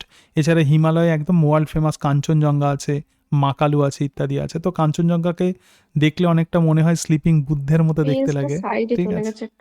কোনটা? না তোমরা এটা দেখতে পাচ্ছ তো, এই লেখাটা দেখতে পাচ্ছ কি বলো? লেখাটা হাফ দেখাচ্ছে। হাফ দেখাচ্ছে? না দেখা না যাচ্ছে, না, স্ক্রিন ফুল শেয়ার দেখাচ্ছে। করেছেন, দেখা যাচ্ছে। হ্যাঁ, স্ক্রিন শেয়ার করা আছে, দেখো। পুরোটা দেখতে পাচ্ছ না? হ্যাঁ হ্যাঁ দেখা যাচ্ছে। হ্যাঁ হ্যাঁ হ্যাঁ, পুরোটা দেখতে পাবে, দেখো। ঠিক আছে, আচ্ছা তাহলে ভারতবর্ষের 3 দিকে সাগর আছে, মানে দক্ষিণে আমরা জানি ভারত মহাসাগর, অলরেডি তোমাদেরকে বললাম, পশ্চিমে আরব সাগর, আর পূর্বে বঙ্গোপসাগর, আর উত্তরে যেটা আছে তো সেটা হচ্ছে হিমালয় পর্বতমালা। ঠিক আছে, এরপরে দেখো এটা অনেক সময় পরীক্ষাতে প্রশ্ন করা হয় আর কি। তো বাংলাদেশ এবং ভারতের সঙ্গে প্রধানত যে লাইন যেটা আছে, তো বাংলাদেশ এবং ভারতের মাঝখানে, তো সেটাকে আমরা বলবো র্যাডক্লিফ লাইন। পাকিস্তানেও আছে র্যাডক্লিফ লাইন, চীনেতে যেটা আছে তো সেটা হচ্ছে ম্যাকমোহন লাইন, এবং আফগানিস্তানে আছে ডুরেন লাইন। ঠিক আছে, জাস্ট এটা একটুখানি দেখে রাখবো, অত ডিটেলসে প্রশ্ন করে না হয়তো, কিন্তু যেটা পরীক্ষাতে প্রশ্ন হতে পারে সেটা হচ্ছে পক বা পাক অধিকৃত কাশ্মীর। ঠিক আছে, পাক অধিকৃত কাশ্মীর কার্যত পাকিস্তানের নিয়ন্ত্রণাধীন একটা স্বশাসিত অঞ্চল। ঠিক আছে, যেটা হচ্ছে পাক অধিকৃত কাশ্মীর, মানে এই অঞ্চলটার জন্যই ভারত আর পাকিস্তানের মধ্যে প্রচুর যুদ্ধ হচ্ছে। তো এটা প্রধানত পাকিস্তান এটাকে নিয়ন্ত্রণ করে নিয়েছে এই জায়গাটা, কিন্তু এটা একটা স্বশাসিত অঞ্চল যার ক্ষেত্রফল হচ্ছে 13,000 বর্গ কিলোমিটার। তাহলে লাইন অফ কন্ট্রোল আমরা কাকে বলবো, বা এলওসি কাকে বলবো? বলছে পাক অধিকৃত কাশ্মীর এবং ভারতের জম্মু কাশ্মীরের মধ্যবর্তী সীমারেখা। তাহলে কাশ্মীরের যে অংশটা প্রধানত পাকিস্তান দখল করে নিয়েছে তো সেটাই হচ্ছে পাক অধিকৃত কাশ্মীর, এবং ভারতের জম্মু কাশ্মীর, তাহলে এই দুটোর যে বর্ডার লাইন তো সেটাই হচ্ছে লাইন অফ কন্ট্রোল। ঠিক আছে, যেটা নিয়ে ভারত পাকিস্তানের মধ্যে প্রচুর যুদ্ধ হয় ইত্যাদি, এই সমস্ত বিষয় হয়। তাহলে পাক অধিকৃত কাশ্মীর ভারতবর্ষ একবার চাইছে সেটাকে ছিনিয়ে নিতে, তারা বলছে যে এটা ভারতবর্ষের অংশ, আবার পাকিস্তান বলছে পাকিস্তানের অংশ। সুতরাং এইরকম কিছু প্রবলেম হয়। তাহলে এই যে পাক অধিকৃত কাশ্মীর জিনিসটা কি, এটা একটুখানি জেনে রাখবে। এবং এটা হচ্ছে ভারত আর পাকিস্তানের আন্তর্জাতিক সীমানা নির্ধারণকারী রেখা, হচ্ছে লাইন অফ কন্ট্রোল। তাহলে লাইন অফ অ্যাকচুয়াল কন্ট্রোল কাকে বলবো? 1962 সালে যখন ভারত আর চীন যখন যুদ্ধ হলো, তখন ভারত আর চীনের সীমান্তের যে চিহ্নিতকারী রেখা তো সেটাই হচ্ছে লাইন অফ অ্যাকচুয়াল কন্ট্রোল। তাহলে কোনটা পাক অধিকৃত কাশ্মীর, কোনটা লাইন অফ কন্ট্রোল, এবং কোনটা লাইন অফ অ্যাকচুয়াল কন্ট্রোল, এই তিনটে একটু আইডিয়া রাখতে হবে। ঠিক আছে, সুতরাং আমরা ভারতবর্ষ পর্বত, মানে বিভিন্ন পাহাড় পর্বতমালা যেমন আছে, তার সঙ্গে সঙ্গে কিছু এরকম বিষয় আছে জিওগ্রাফি, একদম বেসিক আইডিয়া একটু দেখে রাখবে। এরপরে যেটা আছে সেটা হচ্ছে আমরা জানি যে ভারতবর্ষ প্রধানত জল সম্পদে অত্যন্ত সম্পদশালী। বিভিন্ন রকমের নদী আমাদের ভারতের ওপর দিয়ে বয়ে গেছে। ঠিক আছে, তার মধ্যে উত্তর ভারত এবং দক্ষিণ ভারত দুই ধরনের নদী আছে। উত্তর ভারতের প্রধান যে নদী আছে তো সেটাই হচ্ছে গঙ্গা। একটু গঙ্গা দেখে নাও, এটা হচ্ছে গঙ্গার প্রধানত গতিপথ। তো গঙ্গার বিভিন্ন নাম আছে, একটা ভাগীরথী আছে, তার সঙ্গে সঙ্গে হুগলি আছে ইত্যাদি। তো তো গঙ্গা যেখানে উৎপত্তি লাভ করেছে গঙ্গোত্রী থেকে একদম অলকানন্দা পর্যন্ত, দেবপ্রয়াগ পর্যন্ত, এই গঙ্গার নাম কিন্তু ভাগীরথী। ঠিক আছে, ভালো করে ভাবো, গঙ্গা যেখানে উৎপত্তি লাভ করছে একদম গঙ্গোত্রী থেকে দেবপ্রয়াগ পর্যন্ত নাম হচ্ছে ভাগীরথী। তারপর দেবপ্রয়াগের কাছে অলকানন্দা এসে মিলিত হয়েছে, তাহলে ভাগীরথী আর অলকানন্দা, সুতরাং অলকানন্দা এই যে মিলিত হচ্ছে উপনদী এটা গঙ্গার বা ভাগীরথীর, সুতরাং তখনই এর নাম হচ্ছে গঙ্গা। ঠিক আছে, তাহলে ভাগীরথী আর অলকানন্দার মিলিত প্রবাহ কিন্তু গঙ্গা। গঙ্গার আগে নাম কিন্তু ভাগীরথী, এবং অলকানন্দা যখন এর সঙ্গে যুক্ত হচ্ছে তখন এই ভাগীরথী এবং অলকানন্দা এই দুটোর মিলিত প্রবাহের নামই কিন্তু গঙ্গা, যেটাকে আমরা যে নামে চিনি। এরপরে গঙ্গা উত্তরপ্রদেশ এবং বিহারের ওপর দিয়ে বয়ে গেছে, বয়ে গিয়ে পশ্চিমবঙ্গে মুর্শিদাবাদ জেলার ভগবানগোলায় দুটো ভাগে বিভক্ত হয়ে গেছে। কে? গঙ্গা। গঙ্গা এই যে পশ্চিমবঙ্গের মুর্শিদাবাদের ভগবানগোলায় দুটো ভাগে বিভক্ত হয়ে গেছে, একটার নাম হয়েছে আবার ভাগীরথী, একদম প্রথমে যেটা, তো সেটা হচ্ছে ভাগীরথী, এবং আরো একটা নাম হচ্ছে পদ্মা। ঠিক আছে, তাহলে এই যে ভাগীরথী, এই ভাগীরথী প্রকৃতপক্ষে এই যে গঙ্গা এর কিন্তু শাখা নদী।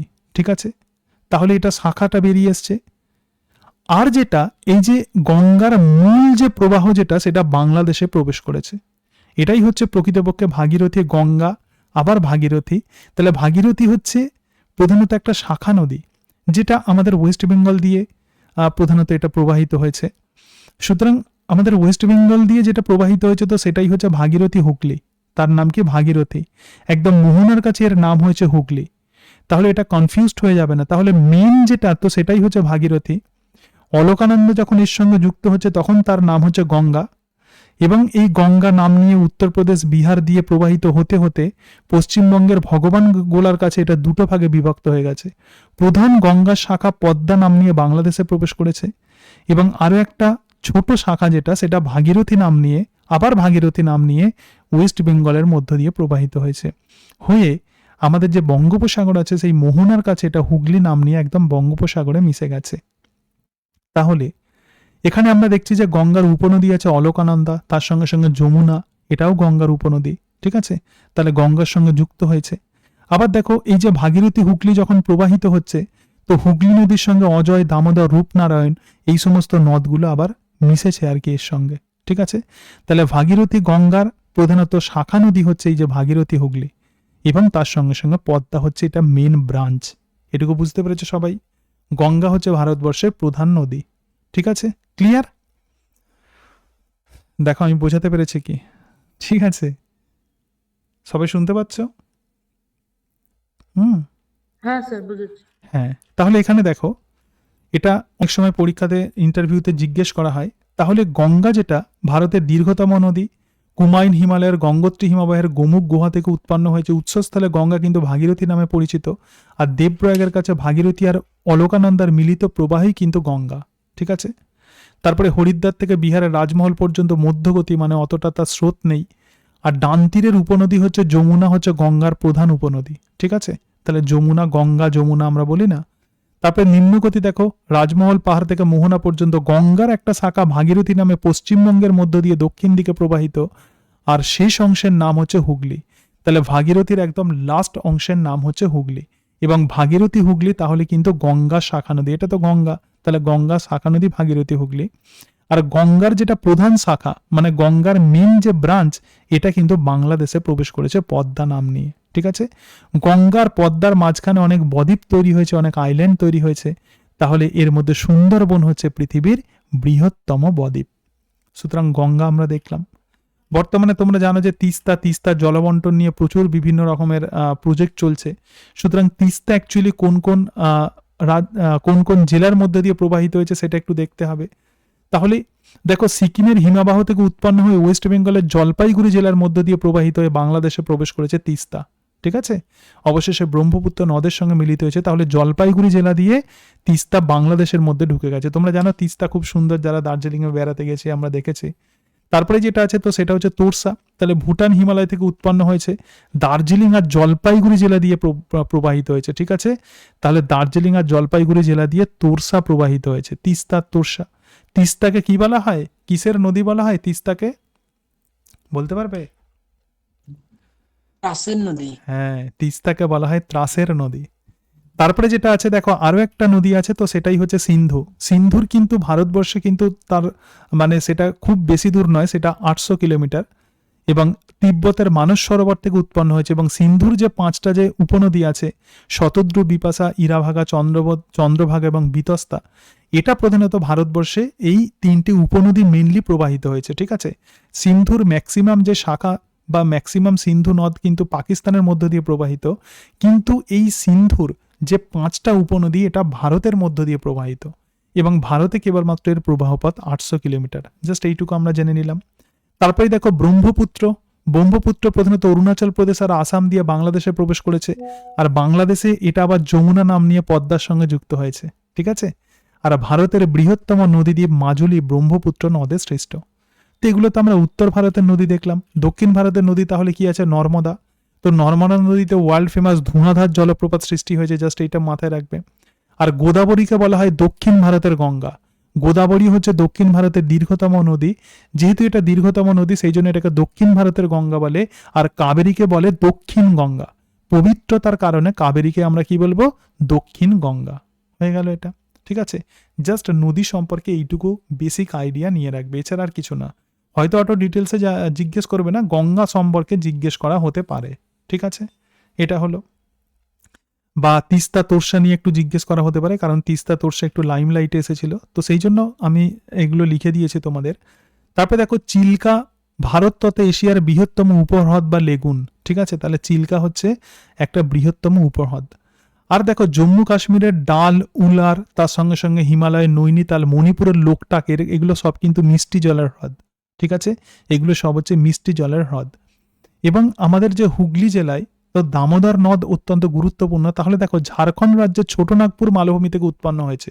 দামোদরের তাহলে উৎপত্তি কোথায়? ঝাড়খণ্ড রাজ্যের ছোটনাগপুর মালভূমি থেকে। এবং ঝাড়খণ্ড থেকে বেরিয়ে এটা কোথা দিয়ে প্রবাহিত হয়েছে? কোন কোন জেলা? বর্ধমান, হুগলি আর হাওড়া জেলার মধ্য দিয়ে প্রবাহিত হয়ে অবশেষে হুগলি নদীতে মিশেছে। হুগলি নদী মানে কি বলেছিলাম? গঙ্গার একদম লাস্ট যে পোর্শনটা, তো সেটাই হুগলি। তাহলে তার সঙ্গে এটা মিলিত হয়ে একদম বঙ্গোপসাগরে গিয়ে পড়েছে দামোদর। ঠিক আছে, তাহলে বর্ধমান, হুগলি আর হাওড়া জেলার মধ্য দিয়ে প্রবাহিত হয়েছে দামোদর। ক্লিয়ার? সুতরাং দামোদরটা একটু পড়ে রাখবে। এবং দামোদরের ওপর যে পরিকল্পনা যেটা নেওয়া হয়েছে সেটা হচ্ছে দামোদর ভ্যালি কর্পোরেশন বা দামোদর উপত্যকা পরিকল্পনা। দেখো, বহুমুখী নদী পরিকল্পনার উদ্দেশ্য কি? নদীর ওপর বাঁধ দিয়ে প্রধানত বিদ্যুৎ উৎপাদন করা। কারণ নদী যখন অত্যন্ত খরস্রোতা হয় বা তার যে স্রোত যেটা চলে, তো সেখান থেকে কারেন্ট তৈরি করা, এটাই হচ্ছে নদী পরিকল্পনার অন্যতম প্রধান উদ্দেশ্য। এছাড়া বন্যা নিয়ন্ত্রণ করা, নদীতে যে জল মানে জলকে ধরে রেখে বন্যা নিয়ন্ত্রণ করা হবে, বিদ্যুৎ উৎপাদন, জলপথে পরিবহন, নদী বাঁধের ওপর রেল আর সড়ক পরিবহনের জন্য এই সমস্ত বহুমুখী নদী পরিকল্পনা নেওয়া হয়। তাহলে প্রথম যে বহুমুখী নদী পরিকল্পনা যেটা যে নদীর উপর নেওয়া হয়েছিল, তো সেটাই হচ্ছে দামোদর। সুতরাং দামোদর উপত্যকা পরিকল্পনা বা দামোদর ভ্যালি কর্পোরেশন যেটা, তো সেটাই হচ্ছে ভারতের প্রথম বহুমুখী নদী পরিকল্পনা, সেই জন্য এটা এত বিখ্যাত। 1948 সালে দামোদর ভ্যালি কর্পোরেশন নামে একটা স্বয়ংশাসিত সংস্থা পার্লামেন্টের বিশেষ আইন বলে স্থাপিত হয়। কবে? স্বাধীনতার জাস্ট পরেই। তারপরে কি ভারত সরকার, বিহার সরকার আর ওয়েস্ট বেঙ্গল সরকারের মিলিত প্রচেষ্টায় এই এই এই পরিকল্পনা গড়ে ওঠে। এই পরিকল্পনায় 7টি জলাধার নির্মাণের কথা বলা হয়েছিল, কিন্তু এখন বর্তমানে কতগুলো আছে? 4টি। তাহলে ডিভিসি অনুযায়ী 4টি প্রধানত জলাধার নির্মাণ প্রধানত করা হয়েছে। এই জলাধারে প্রচুর পরিমাণে জল থাকে। অনেক সময় এই ডিভিসির জল ছাড়া হয়, বলে না যে ডিভিসির জল ছেড়েছে বলে বন্যা হয়ে যাচ্ছে। তাহলে কোন কোন নদীর উপর এগুলো আছে? যেমন তিলাইয়া আছে বরাকর নদীর ওপর, কোনার আছে কোনার নদীর ওপর, মাইথন আছে বরাকর নদীর ওপর, আর পাঞ্চেত আছে দামোদর নদের ওপর। ঠিক আছে, তাহলে ডিভিসি যে পরিকল্পনা নিয়েছে, যে এই যে দামোদরের ওপর প্রথম যে বহুমুখী নদী পরিকল্পনা, 7টি জলাধার নির্মাণের কথা বললেও বর্তমানে আছে 4টি। ঠিক আছে, এছাড়া দামোদর নদের ওপর দুর্গাপুর সেচ বাঁধ আছে। ঠিক আছে, ডিভিসি কিন্তু বন্যার প্রকোপ রোধ করেছে। এছাড়া আরও কিছু নদী বাঁধ আছে, যেমন উড়িষ্যার মহানদীর ওপর হীরাকুদ বাঁধ, ভারতের দীর্ঘতম বাঁধ। এছাড়া শতদ্রু নদীর ওপর ভাকরা নাঙ্গাল পরিকল্পনা। তোমরা জানো অনেক সময় প্রশ্ন করা হয় ভাকরা নাঙ্গাল পরিকল্পনা কোন নদীর ওপর করা হয়েছে? এটা শতদ্রু নদীর ওপর। তো এই জায়গাতে দেখো জল সংরক্ষণ, আমরা প্রত্যেকেই জানি যে জলকে আমাদের সংরক্ষণ করে রাখতে হবে। তাহলে পৃথিবীর মোট জলভাগের 97% কিন্তু সাগর আর মহাসাগরের জল। তাহলে 97% কিন্তু লবণাক্ত জল, আর মাত্র 3 ভাগ হলো স্বাদু জল। এবং এই 3 ভাগ যে মিষ্টি জল, এই মিষ্টি জলের 75% আবার হিমবাহের মধ্যে সঞ্চিত। ঠিক আছে, আমরা যে হিমবাহ দেখি তার মধ্যে 75% মিষ্টি জল, মানে 3 ভাগ মিষ্টি জলের 75% হিমবাহের মধ্যে সঞ্চিত, আর বাকি 25% দেশের নদ নদী, হ্রদ, জলাশয় আর ভূগর্ভে সঞ্চিত। তার মানে বুঝতে পারছো আমাদের মাটির নিচে জলের পরিমাণ কিন্তু সামান্য।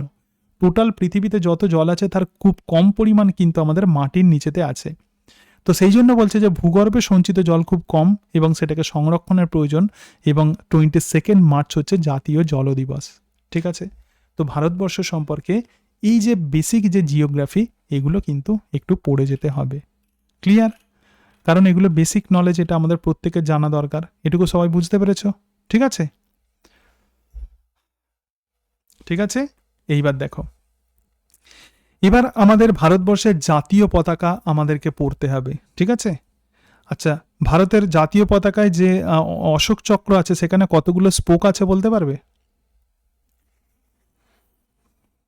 বুঝতে পারছো না? ভারতের যে কতগুলো, হ্যাঁ 24, ঠিক আছে। তাহলে দেখো আমাদের জাতীয় পতাকাকে কি বলা হয়? তিরঙ্গা বা 3 রং, যেটা স্বাধীনতার গৌরবের প্রতীক। ঠিক আছে, আমরা যে স্বাধীন এবং আমাদের দেশ যে একটা গৌরবময় একটা দেশ, তো তা সেই কারণের জন্যই সেটাই হচ্ছে আমাদের জাতীয় পতাকা, সেটাই প্রকাশ করে। কিন্তু যেগুলো আমাদেরকে জানতে হবে, এগুলো তো আমরা সবাই জানি। ভারতের গণপরিষদ 1947 সালের 22 জুলাই ভারতের জাতীয় পতাকা গ্রহণ করে। কবে? স্বাধীনতার আগে, 1947 সালের 22 জুলাই। ঠিক আছে, গণপরিষদ এটাকে গ্রহণ করেছিল। যা ডিজাইন করেছিলেন কে? পিঙ্গালি ভেঙ্কাইয়া। তাহলে জাতীয় পতাকার ডিজাইন কে করেছিলেন? পিঙ্গালি ভেঙ্কাইয়া। ঠিক আছে, এই ডিজাইনড এই জাতীয় পতাকা 1947 সালের 22 জুলাই ভারতের গণপরিষদ এটাকে গ্রহণ করে। তো এই জাতীয় পতাকায় 3টে রং আছে। এই 3টে রঙের গুরুত্ব তোমাকে জিজ্ঞেস করা হতে পারে, কারণ স্কুলেতে বিভিন্ন স্কুল ডে যখন পালন করা হয়, কোনো স্বাধীনতা দিবস অথবা প্রজাতন্ত্র দিবস যখন পালন করা হয়, তখন জাতীয় পতাকা উত্তোলন করা হয়, এবং একজন টিচারের অবশ্যই জাতীয় পতাকার কি গুরুত্ব সেটা জানা দরকার। ঠিক আছে, তাহলে দেখো উপরে যে গেরুয়া যে রং আছে সেটা সাহস আর ত্যাগের প্রতীক, আমরা সবাই জানি। আর মাঝখানে আমাদের সাদা থাকে, তো সেটা সত্য আর বিশুদ্ধতার প্রতীক। আর নিচে যে সবুজ আছে এটা কিন্তু সমৃদ্ধির প্রতীক। এবং জাতীয় পতাকার কেন্দ্রে একটা অশোক চক্র আছে, এখানে 24টা স্পোক আছে, যেটা কর্ম আর ন্যায়ের চিরন্তন গতিশীলতাকে প্রকাশ করে। তার মানে ভারতবাসীরা সবসময় কাজ করবে এবং তার সঙ্গে সঙ্গে ন্যায় সত্যের পথে সবসময় চলে, এবং সেটা একদম ভারতের একটা বৈশিষ্ট্য এটা। ঠিক আছে, সুতরাং এটা হচ্ছে কর্ম আর ন্যায়ের চিরন্তন গতিশীলতাকে প্রকাশ করে। কিন্তু আমরা সবাই পড়ি, কিন্তু কতটা আমরা কাজ করি সেটাই সব থেকে বড় ব্যাপার। ঠিক আছে, এবং ভারতবর্ষের যে জাতীয় পতাকা আছে তার দৈর্ঘ্য এবং প্রস্থের যে অনুপাত সেটা হচ্ছে 3:2, মানে দৈর্ঘ্য বড় হবে, প্রস্থ তুলনামূলকভাবে ছোট হবে। এবং যে কাপড় দিয়ে তৈরি সেটা হচ্ছে খাদি কাপড়। ঠিক আছে, অন্য কাপড় দিয়ে তৈরি করলে হবে না, সেটা খাদি কাপড়েই কিন্তু জাতীয় পতাকা তৈরি করতে হবে। এবং উত্তোলনের সময়সূচি সূর্যোদয় থেকে সূর্যাস্ত। যখন সূর্যোদয় হবে এবং সেখান থেকে সূর্যাস্ত, রাত্রিরে এটাকে টাঙিয়ে রাখা যাবে না, যখন আমরা স্বাধীনতা দিবস ইত্যাদি যখন আমরা পালন করি। ঠিক আছে, এবং সবসময় কিন্তু অন্যান্য পতাকার থেকে উঁচুতে থাকবে। মানে আমরা যখন জাতীয় পতাকা উত্তোলন করব তখন অন্য পতাকার চেয়ে উঁচুতে থাকবে। যেমন তুমি ক্লাবে উত্তোলন করছো, তোমার ক্লাবের পতাকার থেকে জাতীয় পতাকা উঁচুতে থাকবে। স্কুলের পতাকার সঙ্গে তুমি উত্তোলন করছো, তাহলে স্কুলের থেকে জাতীয় পতাকা উঁচুতে থাকবে। কিন্তু রাষ্ট্রপুঞ্জের যদি পতাকা হয় তাহলে তার থেকে নিচে থাকবে। আর অন্যান্য কোনো দেশ যদি কোনো পতাকা যদি থাকে, ধরা যাক ভারত পাকিস্তানের পতাকা একসঙ্গে উত্তোলন করা হচ্ছে, সেক্ষেত্রে অন্য দেশকে মর্যাদা দেওয়ার জন্য তো অন্য দেশের পতাকা আমাদের দেশের পতাকার থেকে একটু উপরে থাকবে। ঠিক আছে, অন্যান্য দেশের পতাকার উপরে নয়। এটা হচ্ছে ভারতবাসীর সহনশীলতার, এটা হচ্ছে প্রকাশ। ঠিক আছে, তাহলে আমরা যে পতাকা উত্তোলন করব সেই সম্পর্কে একটু বেসিক আইডিয়া আমরা পেলাম। এবং পতাকা উত্তোলন কবে করা হয়? 15ই আগস্ট এবং 26শে জানুয়ারি। ঠিক আছে, এই দুটো মেনলি, এই দুটো দিনে আমাদের জাতীয় পতাকা উত্তোলন করা হয়। সুতরাং জাতীয় পতাকা সম্পর্কে একটু আমাদের আইডিয়া রাখতে হবে। এরপরে আরো দুটো বিষয় বলবে, একটা হচ্ছে জাতীয় সঙ্গীত আর একটা জাতীয় স্তোত্র। আমাদের প্রচুর এটা বুঝতে অসুবিধা হয়, কোনটা জাতীয় সঙ্গীত কোনটা জাতীয় স্তোত্র ইত্যাদি। তাহলে জাতীয় সঙ্গীত মানে রাষ্ট্রজ্ঞান, জাতীয় সঙ্গীত মানে হচ্ছে রাষ্ট্রগান, বা এটাকে আমরা বলবো ন্যাশনাল অ্যানথেম। ঠিক আছে, জাতীয় সঙ্গীতকে আমরা কি বলবো? National anthem. জাতীয় সঙ্গীত মানে ন্যাশনাল অ্যানথেম। ঠিক আছে, ভারতের জাতীয় সঙ্গীত কি? জনগণ মন অধিনায়ক জয় হে। তাহলে ভারতের জাতীয় সঙ্গীত তোমাকে যদি বলে ভারতের জাতীয় সঙ্গীত কি, একদম এই পুরো নামটা বলতে হবে, জনগণ মন অধিনায়ক জয় হে। এবং এটা রচনা করেছিলেন আমরা জানি রবীন্দ্রনাথ ঠাকুর। তিনি ছিলেন এশিয়ার প্রথম নোবেল জয়ী। কবে নোবেল পেয়েছিলেন তোমাকে প্রশ্ন করা হতে পারে, 1913 সালে। ঠিক আছে, 24শে জানুয়ারি 1950 সালে এই গানটি ভারতের জাতীয় সঙ্গীত হিসেবে গ্রহণ করা হয়। কবে গ্রহণ করা হয়েছিল এই সালগুলো মনে রাখবে, 24শে জানুয়ারি 1950। ঠিক আছে, প্রথম গাওয়া হয়েছিল কিন্তু তার অনেক আগে, 27শে ডিসেম্বর 1911 সালে কংগ্রেসের কলকাতা অধিবেশনে এটা গাওয়া হয়েছিল। এবং রবীন্দ্রনাথ প্রথম এটাকে দেখো, রবীন্দ্রনাথ সম্পাদিত তত্ত্ববোধিনী পত্রিকায় 1912 সালে এটা প্রথম প্রকাশিত হয়। তার মানে লিখে এটা কংগ্রেসের কলকাতা অধিবেশনে এটা গাওয়া হয়েছিল, তারপরে কিন্তু তত্ত্ববোধিনী পত্রিকায় এটা প্রকাশিত হয়। এবং প্রথম যখন প্রকাশিত হয় তখন এর নাম ছিল ভারত বিধাতা। বর্তমানে আমাদের ভারতের যে জাতীয় সঙ্গীত সেটা জনগণ মন অধিনায়ক জয় হে, কিন্তু তত্ত্ববোধিনী পত্রিকায় যখন প্রকাশিত হয় তখন যে নাম নিয়ে এটা প্রকাশিত হয়েছিল, তো সেই নামটা ছিল ভারত বিধাতা। অনেকটা বড় প্রধানত এই গান, কিন্তু সেই গানের একটা প্রথম স্ট্যাঞ্জাটাই প্রধানত আমরা জাতীয় সঙ্গীত হিসাবে স্কুলেতে গাওয়া হয়। তো ইংরাজিতে কিন্তু এর অনুবাদ করেছেন রবীন্দ্রনাথ ঠাকুর, এবং ইংরাজিতে এর নাম হচ্ছে মর্নিং সং অফ ইন্ডিয়া। ঠিক আছে, তাহলে ইংরাজিতে আমাদের জাতীয় সঙ্গীতের নাম কি? Morning song of India. এই গানটিতে মোট 5টা স্তবক থাকে, তো তার মধ্যে প্রথম স্ট্যাঞ্জাটাই প্রধানত আমরা মানে গাই আর কি জাতীয় সঙ্গীত হিসাবে। তো প্রথম স্ট্যাঞ্জাতে যে 12টা লাইন কতগুলো আছে? 12টা। একটু মাথায় রাখবে, প্রথম স্ট্যাঞ্জাতে 12টা লাইন আছে। তো সেখানে জয় হে কতবার বলা আছে? 6বার বলা আছে। ঠিক আছে, জয় জয় জয় জয় হে যেটা, তো সেটা 6বার বলা আছে। আর কতগুলো রাজ্যের নাম করা আছে? 9টা। ঠিক আছে, পাঞ্জাব ও সিন্ধু, গুজরাট ও মারাঠা, দ্রাবিড় ও উৎকল বঙ্গ। ঠিক আছে, বিন্ধ্য হিমাচল, মোট 9টা রাজ্যের নাম করা আছে, বিন্ধ্য হিমাচল যমুনা গঙ্গা। তাই তো, তাহলে নদী কতগুলো আছে? 2টো নদীর কথা বলা আছে। রাজ্য কতগুলো? 9টা, এবং নদী কতগুলো আছে? 2টো। ঠিক আছে, সুতরাং এটাই হচ্ছে ভারতের জাতীয় সঙ্গীত বা রাষ্ট্রগান বা ন্যাশনাল অ্যানথেম।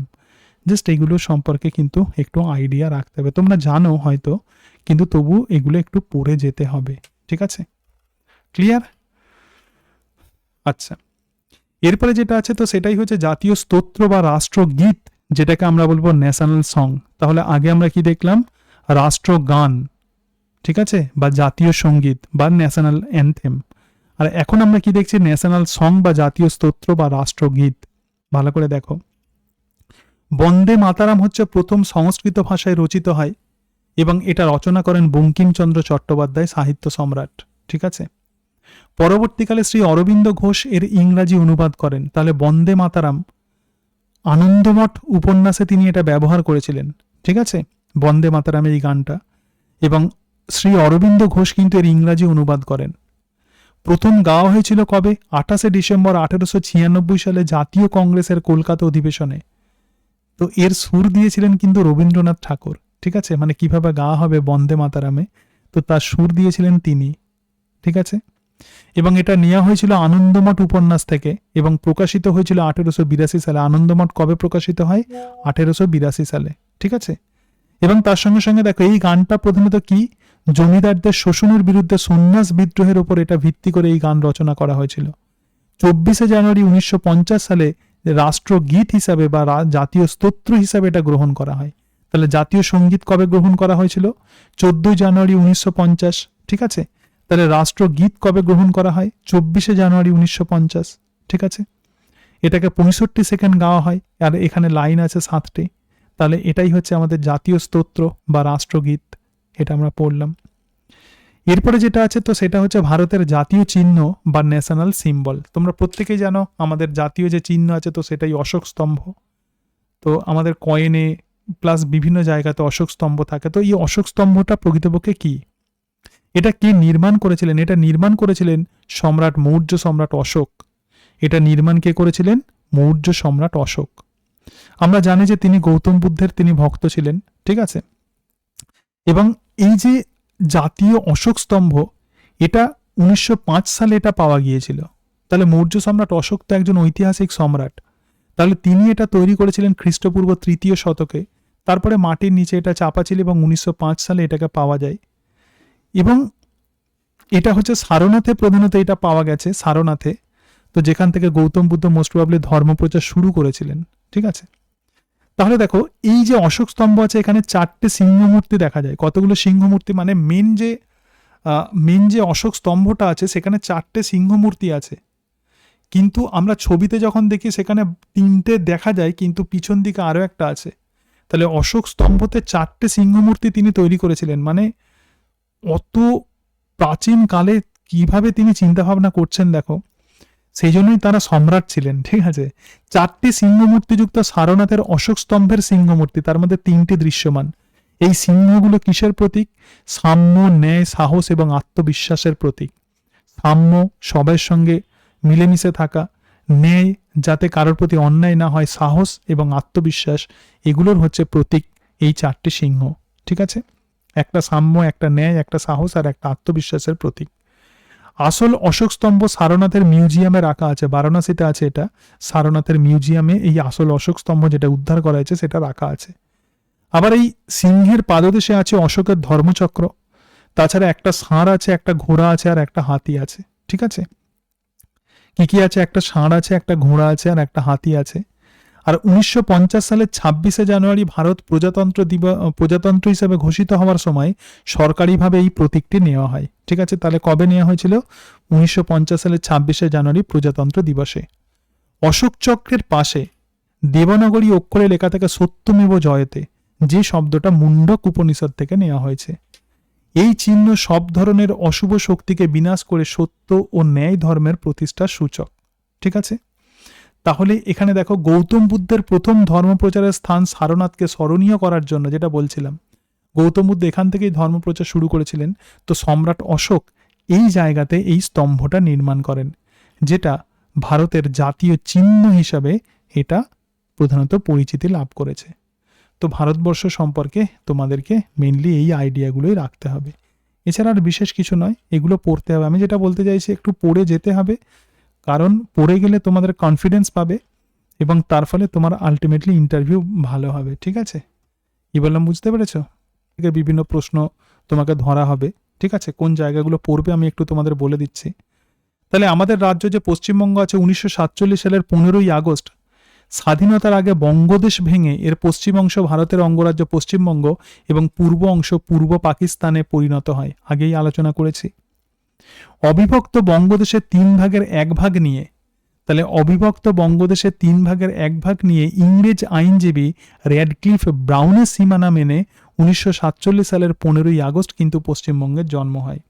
তাহলে পশ্চিমবঙ্গের জন্ম কবে? 1947 সালের 15ই আগস্ট। তাহলে এই সময় ভারতে তখন আমাদের ওয়েস্ট বেঙ্গলের জেলা কতগুলো ছিল? 14টি। ঠিক আছে, আচ্ছা, এইবারে কিছু কিছু ইম্পর্টেন্ট ইনফরমেশন আমাদেরকে দেখতে হবে, ভালো করে দেখো। 2011 সালের আগে জাতীয় স্তরে ওয়েস্ট বেঙ্গল নাম ধরে কাজকর্ম করা হতো।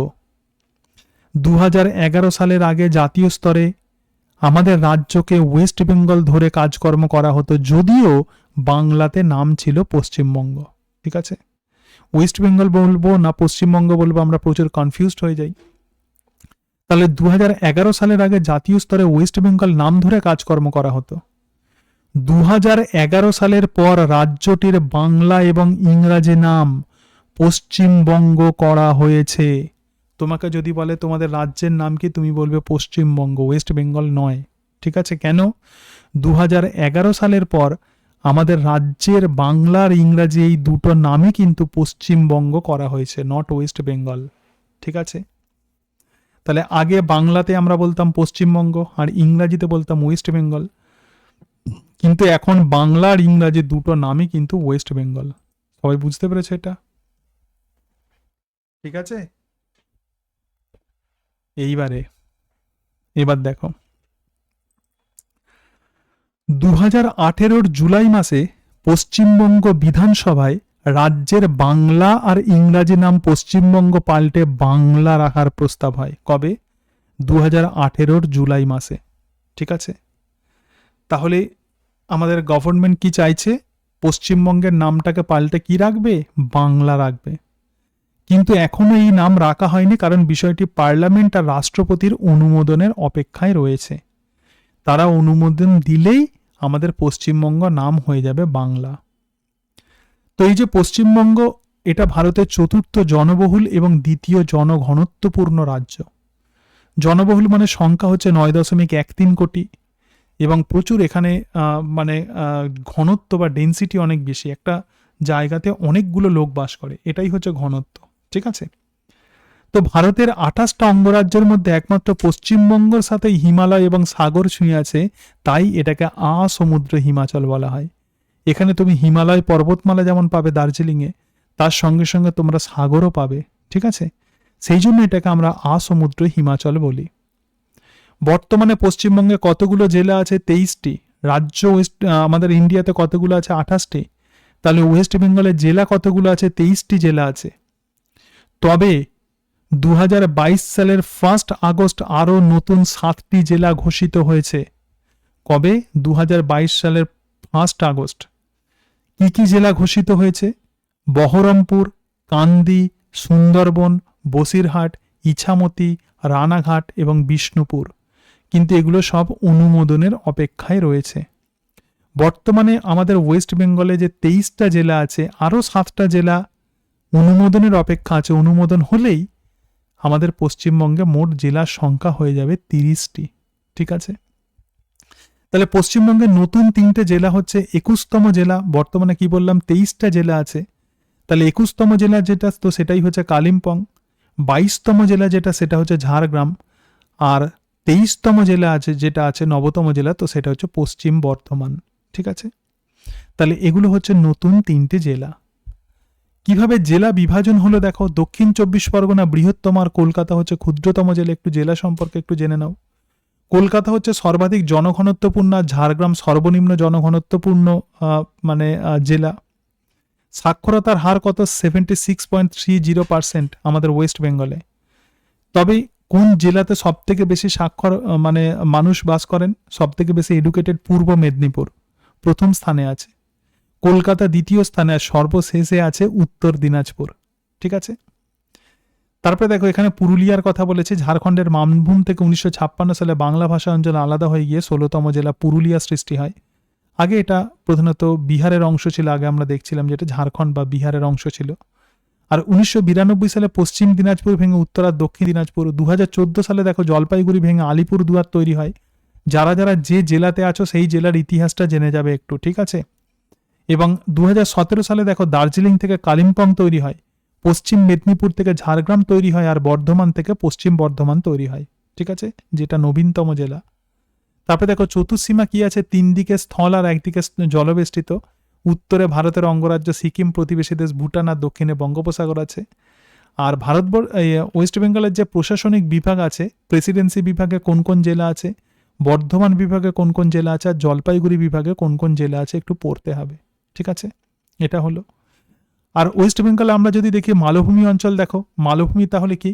সমস্ত পুরুলিয়া, বর্ধমান, বীরভূম আর বাঁকুড়া জেলার কিছু অংশ প্রধানত মালভূমি অঞ্চল।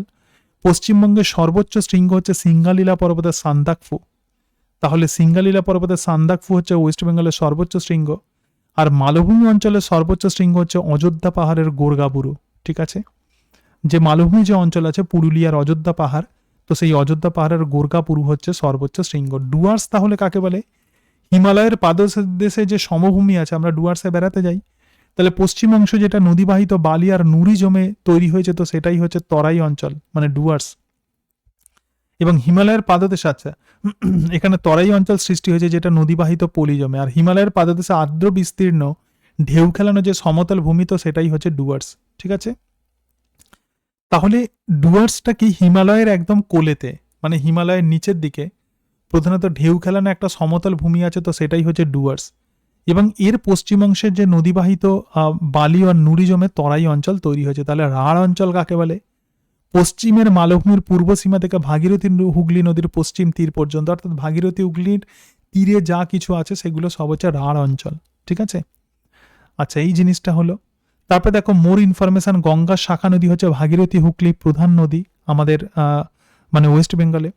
আর উত্তরবঙ্গের প্রধান নদী হচ্ছে তিস্তা, যেটা পশ্চিমবঙ্গের ত্রাসের নদী। যেটা বললাম তিস্তা হচ্ছে ত্রাসের নদী, আর দামোদর হচ্ছে বাংলার দুঃখের নদ। দ্বারকেশ্বর আর শিলাবতীর মিলিত প্রবাহ হচ্ছে রূপনারায়ণ। ঠিক আছে, আলিপুর দুয়ার জেলার বক্সা ডুয়ার্স পশ্চিমবঙ্গের সব থেকে বৃষ্টিবহুল স্থান। এরকম কিছু কিছু অংশ আছে, একটু দেখে রাখবে। ধান উৎপাদনে পশ্চিমবঙ্গ মানে ভারতে প্রথম এবং বর্ধমানকে ধানের গোলা বলা হয়। চা শিল্পে এটা দ্বিতীয়, জলপাইগুড়ির পশ্চিমবঙ্গের চা উৎপাদনে প্রথম, কলকাতা ভারতের তৃতীয় বৃহত্তম, পশ্চিমবঙ্গের বৃহত্তম শহর। জাস্ট এরকম কিছু ইনফরমেশন আছে। এবার এখানে এই যে নোটসটা আছে এই জায়গাটা পড়ার দরকার নেই। এবার তোমাদের যার যা জেলা আছে ভালো করে একটু শুনে রাখো, এটা প্রচুর ইম্পর্ট্যান্ট, ঠিক আছে? যার যে জেলাতে তুমি থাকো তো সেই জেলার বিভিন্ন ইনফরমেশন এরপরে দেওয়া আছে। এবার আমি তো জানি না কে কোন জেলার মধ্যে আছো, তো সেই কারণের জন্য টোটাল সমস্ত জেলার একদম মডার্ন ইনফরমেশন এখানে সব দেওয়া আছে। কি বললাম বুঝতে পেরেছো? সুতরাং এখানে চলে আসি হুগলি জেলাতে, ভালো করে দেখো। তো হুগলি জেলা, এখানে মেনলি তোমাকে যে অংশগুলো পড়তে হবে, ভূপ্রকৃতিটা অতটা তোমার না পড়লেও চলবে, যেটা মেন যেটা পড়তে হবে সেটা একটুখানি দেখে নাও। সেটা হচ্ছে এই যে জায়গাগুলো, মেন যেটা পড়বে সেটা হচ্ছে বিখ্যাত ব্যক্তিত্ব, ঠিক আছে? হুগলি জেলার তাহলে বিখ্যাত ব্যক্তিত্বকে আশাপূর্ণা দেবী, তিনি প্রখ্যাত সাহিত্যিক। বিখ্যাত গ্রন্থ হচ্ছে প্রথম প্রতিশ্রুতি, সিনেমাও হয়েছে জানো, বকুল কথা আছে, সুবর্ণলতা আছে, ঠিক আছে? এই যে আশাপূর্ণা দেবী। নন্দলাল বসু হচ্ছে শান্তিনিকেতনে কলা ভবনের অধ্যক্ষ, ঠিক আছে? তাহলে নন্দলাল বসু এর বিখ্যাত মানে আমাদের হুগলি জেলার বিখ্যাত বাসিন্দা। রাজা রামমোহন রায় তিনি আত্মীয় সভা এবং ব্রাহ্মসভা প্রতিষ্ঠা করেন, তিনিও হুগলির খানাকুলের বাসিন্দা। মোহিতলাল মজুমদার, ঠিক আছে?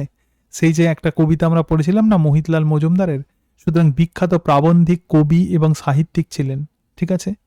কামারপুকুর হুগলি জেলা, সেটা হচ্ছে রামকৃষ্ণের জন্মস্থান। এবং কথা সাহিত্যিক শরৎচন্দ্র, কবি কঙ্কন মুকুন্দরাম এবং হেমচন্দ্র বন্দ্যোপাধ্যায় প্রমুখ বিখ্যাত ব্যক্তিত্বের জন্ম এই জেলাতেই। তাহলে প্রত্যেকটা জেলার কিন্তু বিখ্যাত ব্যক্তিত্ব ভালো করে পড়ে যাবে, ঠিক আছে? এটা হলো নামগুলো পড়ে যাবে এবং তারা কি কি করেছেন সেগুলো তুমি দেখলেই বুঝতে পারবে, তবে নামগুলো একটু পড়ে যাবে, ঠিক আছে? তোমাকে প্রশ্ন করা হতে পারে যে আপনার জেলার বিখ্যাত কোনো ব্যক্তিত্বের নাম করো, সুতরাং এটা প্রথম পড়বে, জেলা সম্পর্কে যখন পড়ছো সেটা পড়বে।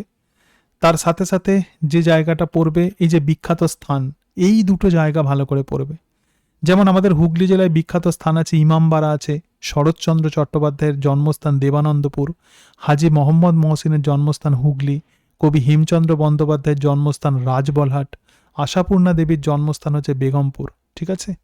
সুতরাং বিখ্যাত স্থান এবং তার সঙ্গে সঙ্গে বিখ্যাত ব্যক্তিত্ব তোমাদের জেলার সেগুলো কি সেটা একটু জেনে যাবে। কি বললাম বোঝাতে পেরেছি?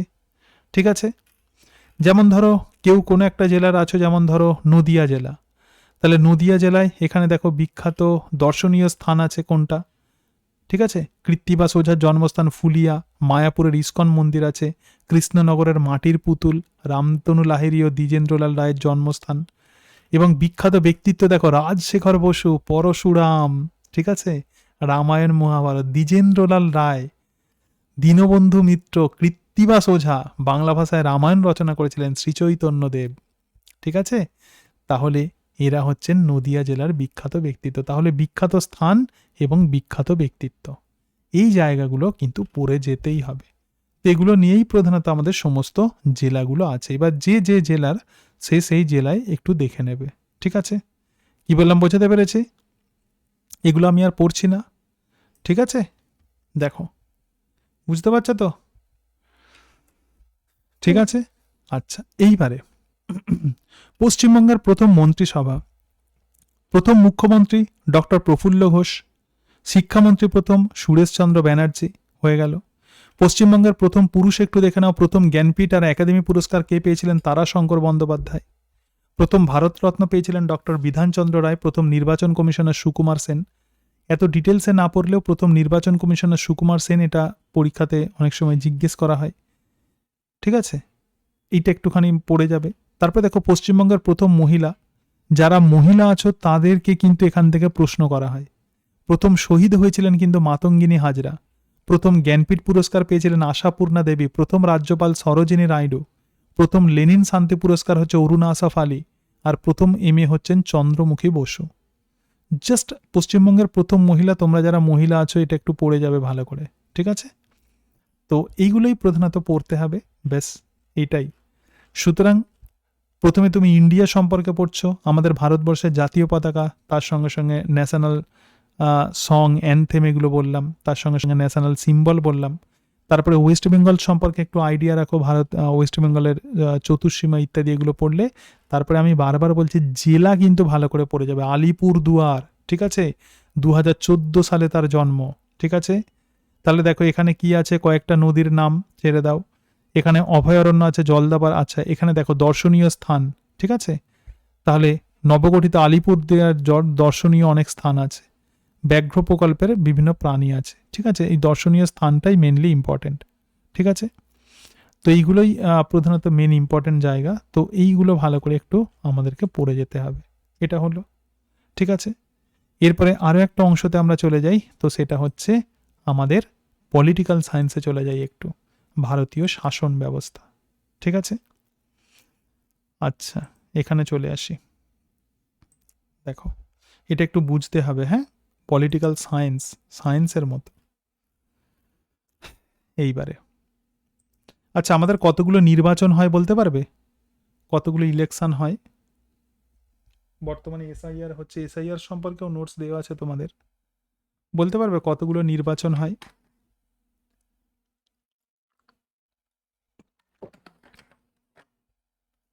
স্যার 3টে, লোকসভা, বিধানসভা আর পঞ্চায়েত। একদম একদম সঠিক বলেছ। তাহলে যখনই তুমি ভারতের শাসন ব্যবস্থা পড়বে, আগে স্যার তোমাকে কর্পোরেশনটা কি ধরা হয় না নাকি? না, কর্পোরেশনটা হয় ঠিক আছে, কিন্তু মেনলি আমাদের যেটা হয়, তো সে কর্পোরেশন হয়, কর্পোরেশন ইলেকশন হয়, তবে মেন যেটাকে হিসাবে ধরা হয় তো সেটা হচ্ছে লোকসভা, বিধানসভা এবং তার সঙ্গে সঙ্গে পঞ্চায়েত ইলেকশন। ম্যাক্সিমাম আমাদের ওয়েস্ট বেঙ্গলে তো পঞ্চায়েতের সংখ্যাটাই ম্যাক্সিমাম বেশি, সেই জন্য সেটাকে মেনলি ধরা হয়। আর পঞ্চায়েত ইলেকশনে প্রধানত 3 টায়ারে হয়, একটা হচ্ছে গ্রাম পঞ্চায়েত, একটা পঞ্চায়েত সমিতি আর একটা জেলা পরিষদ, তাই তো? ঠিক আছে, কি বললাম বুঝতে পেরেছো? দেখো এইবারে যেটা বলবো সেটা হচ্ছে এই যে বিধানসভা, লোকসভা, রাজ্যসভা, এইগুলো কি, এগুলো সম্পর্কেও কিন্তু তোমাকে আইডিয়া রাখতে হবে। তাহলে ভারতের যে অ্যাডমিনিস্ট্রেশন আছে, আগে প্রথমে এটা বলি যে বিধানসভা যখন নির্বাচন হয় সেটা হচ্ছে স্টেটের নির্বাচন, এবং সেখানে যারা, যে সেটাকে ইংরাজিতে বিধানসভা নির্বাচনকে আমরা বলবো লেজিসলেটিভ অ্যাসেম্বলির নির্বাচন। তাহলে এখানে যারা মেম্বার হন তারা হচ্ছেন MLA, member of legislative assembly, ঠিক আছে। এমএলএ আমরা জানি আমাদের এরিয়াতে এমএলএ থাকেন। এবং যারা পার্লামেন্টের সদস্য, মানে যারা কেন্দ্রের বিভিন্ন বিষয়গুলো দেখাশোনা করেন, তো তাদেরকে আমরা বলবো এমপি বা মেম্বার অফ পার্লামেন্ট। তাহলে কেউ বিধানসভার সদস্য, আবার কেউ হচ্ছে পার্লামেন্টের সদস্য। যারা এমপি হবে তারা সেন্ট্রালের বিভিন্ন সমস্যার সমাধান করেন, আর যারা এমএলএ হন তারা রাজ্যের বিভিন্ন প্রবলেমের, মানে তারা সমস্যার সমাধান করেন, ঠিক আছে। এইবারে তো এমপি প্রধানত 2 ধরনের হতে পারে, তারা রাজ্যসভার মেম্বার হতে পারে এবং লোকসভার মেম্বার হতে পারে। এই যে তোমাকে আমি প্রথমেই প্রশ্ন করলাম যে নির্বাচন কতগুলো হয়, তোমরা বললে 3টে, তাহলে বিধানসভা নির্বাচনের মধ্য দিয়ে মেম্বার অফ লেজিসলেটিভ অ্যাসেম্বলিকে নির্বাচন করা হয় এমএলএ, এবং লোকসভা নির্বাচনের মধ্য দিয়ে লোকসভার মেম্বারদের নির্বাচন করা হয়। তাহলে তুমি তো বলতে পারো স্যার পার্লামেন্টে তো আর একটা সভা আছে তার নাম রাজ্যসভা, তাহলে তারা কিভাবে নির্বাচিত হবে? রাজ্যসভার জন্য আলাদা করে কোনো ভোট হয় না, রাজ্যসভার সদস্য তারাই হবে বিধানসভা থেকে যারা নির্বাচন হয়েছে এমএলএরা। সুতরাং একটা স্টেট থেকে তার নির্দিষ্ট আসন থাকে, তাহলে এমএলএরা একটা রাজ্য থেকে কাউকে নির্বাচন করে তারা রাজ্যসভাতে পাঠাবে। কি বললাম বোঝাতে পেরেছি? এটুকু সবাই বুঝতে পেরেছ? ঠিক আছে, এমএলএরা কোনো ব্যক্তিকে নির্বাচন করে রাজ্যসভাতে পাঠাবেন, এটা হচ্ছে একদম বেসিক। এই বেসিক আইডিয়াটা না থাকলে কিন্তু ভারতের শাসন বিভাগটা বুঝতে একটু অসুবিধা হবে। অ্যাকচুয়ালি আমাদের যে ইন্ডিয়ার যে অ্যাডমিনিস্ট্রেটিভ সিস্টেম, এটা 2টো ভাগে বিভক্ত, একটা রাজনৈতিক অংশ আর একটা অরাজনৈতিক অংশ, একটা পলিটিক্যাল পার্ট আর একটা নন পলিটিক্যাল পার্ট। যারা পলিটিক্যাল পার্ট আমরা জানি তারা ভোট দিয়ে, ভোটের মাধ্যমে তারা নির্বাচিত হন, নির্দিষ্ট সময়ের জন্য জনসাধারণ দ্বারা তারা নির্বাচিত হন, এবং জনসাধারণের কাজের প্রতি তারা কিন্তু দায়িত্বশীল। তাদের কাজ কিন্তু জনগণকে জানাতে হবে তারা কি কাজ করছে না করছে, ঠিক আছে? কতটা জানায় কতটা কি করে সেটা পরের ব্যাপার, কিন্তু তারা কিন্তু দায়িত্বশীল জনসাধারণের প্রতি।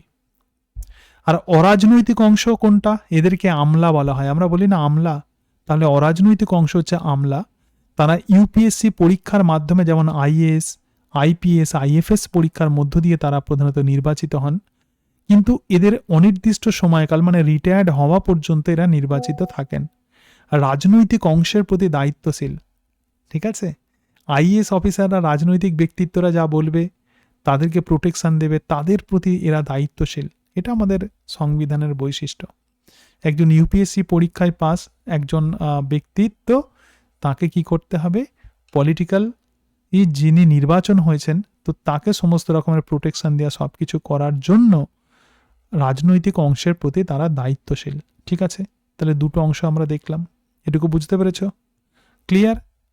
আচ্ছা, এইবারে এই যে রাজনৈতিক যে অংশ আছে, তো রাজনৈতিক অংশের সর্বোচ্চ অংশে যিনি থাকেন তো তিনিই হচ্ছেন রাষ্ট্রপতি। রাষ্ট্রপতি কিন্তু নাম সর্বস্ব সর্বোচ্চ শাসক। তাকে আমরা বলছি যে একটা দেশের সর্বোচ্চ শাসক হচ্ছেন রাষ্ট্রপতি বা প্রেসিডেন্ট, কিন্তু তিনি নাম সর্বস্ব সর্বোচ্চ শাসক। রাষ্ট্রপতি হতে গেলে কি হতে হবে? তাকে নাগরিক এবং ন্যূনতম বয়স 35 হতে হবে। কিভাবে নির্বাচন হবে? পার্লামেন্টের উভয় কক্ষের নির্বাচিত এমপিরা তাকে নির্বাচন করেন, অর্থাৎ লোকসভা রাজ্যসভার সদস্যরা তাকে নির্বাচন করেন, এবং প্রত্যেকটা রাজ্যের 28টা রাজ্য এবং 2টো কেন্দ্রশাসিত অঞ্চল দিল্লি আর পুডুচেরির এমএলএরাও তাকে নির্বাচন করেন, ঠিক আছে? তাহলে এমপি এবং এমএলএ দ্বারা প্রধানত রাষ্ট্রপতি নির্বাচিত হন। রাষ্ট্রপতির পদচ্যুতি ঘটতে পারে, কিভাবে ঘটতে পারে অত ডিটেলসে পড়তে হবে না, তার ক্ষমতাটা একটু পড়বে।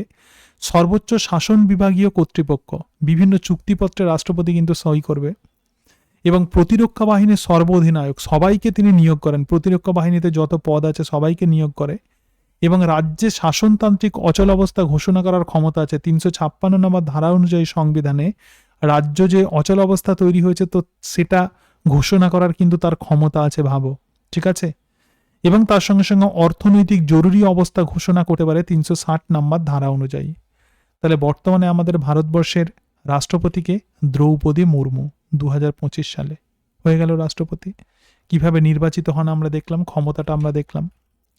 তারপরে যিনি আছেন তো তিনি হচ্ছেন উপরাষ্ট্রপতি। তাকে ভারতের নাগরিক এবং ন্যূনতম বয়স 35 হতে হবে, এবং পার্লামেন্টের উভয় কক্ষের নির্বাচিত এমপিরা তাকে নির্বাচন করেন। এই জায়গাটা পড়তে হবে না, এখানে সিটগুলো আমি পরে বলছি, ঠিক আছে? গোল দাগ দিয়েছে ওই জন্য। এবং দেখো তিনি রাজ্যসভায় সভাপতিত্ব করেন। তাহলে রাজ্যসভায় কে সভাপতিত্ব করে? উপরাষ্ট্রপতি।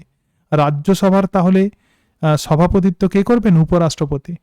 রাষ্ট্রপতি যদি কোনোভাবে অনুপস্থিত থাকে তাহলে 6 মাস তিনি কাজ করতে পারেন রাষ্ট্রপতি হিসাবে। হয়ে গেল। তাহলে এখানে রাষ্ট্রপতি দেখলাম আর উপরাষ্ট্রপতি দেখলাম। আর মন্ত্রিসভা, যেটা খুব গুরুত্বপূর্ণ, লোকসভার যে মন্ত্রিসভা, দেখো এটা 5 বছরের জন্য কাজ করে, এবং এই মন্ত্রিসভা প্রধানত তার 3টে মেন স্ট্রাকচার, একটা ক্যাবিনেট মন্ত্রী আছে, একটা রাষ্ট্রমন্ত্রী আছে, আর একটা প্রতিমন্ত্রী আছে। সবাই বুঝতে পারছো তো? ক্লিয়ার? দেখো, ঠিক আছে? আচ্ছা, বুঝতে পারছো তার মানে। তাহলে ক্যাবিনেট মন্ত্রীর মধ্যে কে আছেন? প্রধানমন্ত্রী, যেমন ক্যাবিনেট মন্ত্রী, প্রধানমন্ত্রী এবং তার থেকে 20 এবং তার সঙ্গে সঙ্গে 20 থেকে 22 জন, ঠিক আছে? তারা হচ্ছেন ক্যাবিনেট মন্ত্রী। তাহলে আমাদের দেশটাকে কারা চালাচ্ছে? এই 22 থেকে 23 জন, ঠিক আছে? তারা যেটা বলবে সেটাই। তবে তাদের মধ্যে প্রধান যিনি তিনি হচ্ছেন প্রাইম মিনিস্টার। এছাড়া ক্যাবিনেট মন্ত্রী ছাড়াও আরও একটা মানে তার পার্ট আছে, সেটা হচ্ছে রাষ্ট্রমন্ত্রী। যেমন অর্থমন্ত্রী আছে, স্বরাষ্ট্রমন্ত্রী আছে, অর্থাৎ এরা স্বাধীনভাবে এরা প্রধানত কাজ করে, ঠিক আছে? অর্থমন্ত্রী বিভিন্ন বাজেট পেশ করছে, স্বরাষ্ট্রমন্ত্রী আছেন। এছাড়া প্রতিমন্ত্রী আছেন, মানে যেটা রাষ্ট্রমন্ত্রীদের প্রধানত সাহায্য করেন। তাহলে মন্ত্রিসভা এই 3টে পার্ট নিয়ে গঠিত, ঠিক আছে? এরপরে দেখো এই যে মন্ত্রিসভা আছে এগুলোকে কে নিয়োগ করে? তো এক্ষেত্রে আচ্ছা, এটা আমরা দেখলাম প্রধানমন্ত্রীর পরামর্শে রাষ্ট্রপতি কিন্তু এদেরকে প্রধানত নিয়োগ করেন। অর্থাৎ মন্ত্রিসভায় যারা সদস্য আছে তাদেরকে শপথ বাক্য পাঠ করানো হয়। আমরা দেখেছি যে সারা দিন ধরে শপথ বাক্য চলে, পাঠ চলে। তাহলে প্রধানমন্ত্রী বলে দিবে যে কে কি করবে, মানে কে কোন পদে যাবে, তো সেই হিসাবে রাষ্ট্রপতি এদেরকে নিয়োগ করেন। এরপরে যেটা আসবে তো সেটাই হচ্ছে প্রধানমন্ত্রী। দেখো লোকসভার সংখ্যাগরিষ্ঠ দলের নেতা, লোকসভার সংখ্যাগরিষ্ঠ দলের নেতাই হচ্ছে প্রধানমন্ত্রী, এবং প্রধানমন্ত্রীকে তাহলে কে নিযুক্ত করবেন? আর রাষ্ট্রপতি। ঠিক আছে, তাহলে এই প্রধানমন্ত্রী হতে গেলে আমাদের ভারতবর্ষে মিনিমাম 272টা লোকসভাতে আসন থাকতে হবে। ঠিক আছে, মানে আসন পেতে হবে আর কি। এবার ইনি হচ্ছেন ক্যাবিনেট মন্ত্রীর মধ্যমণি।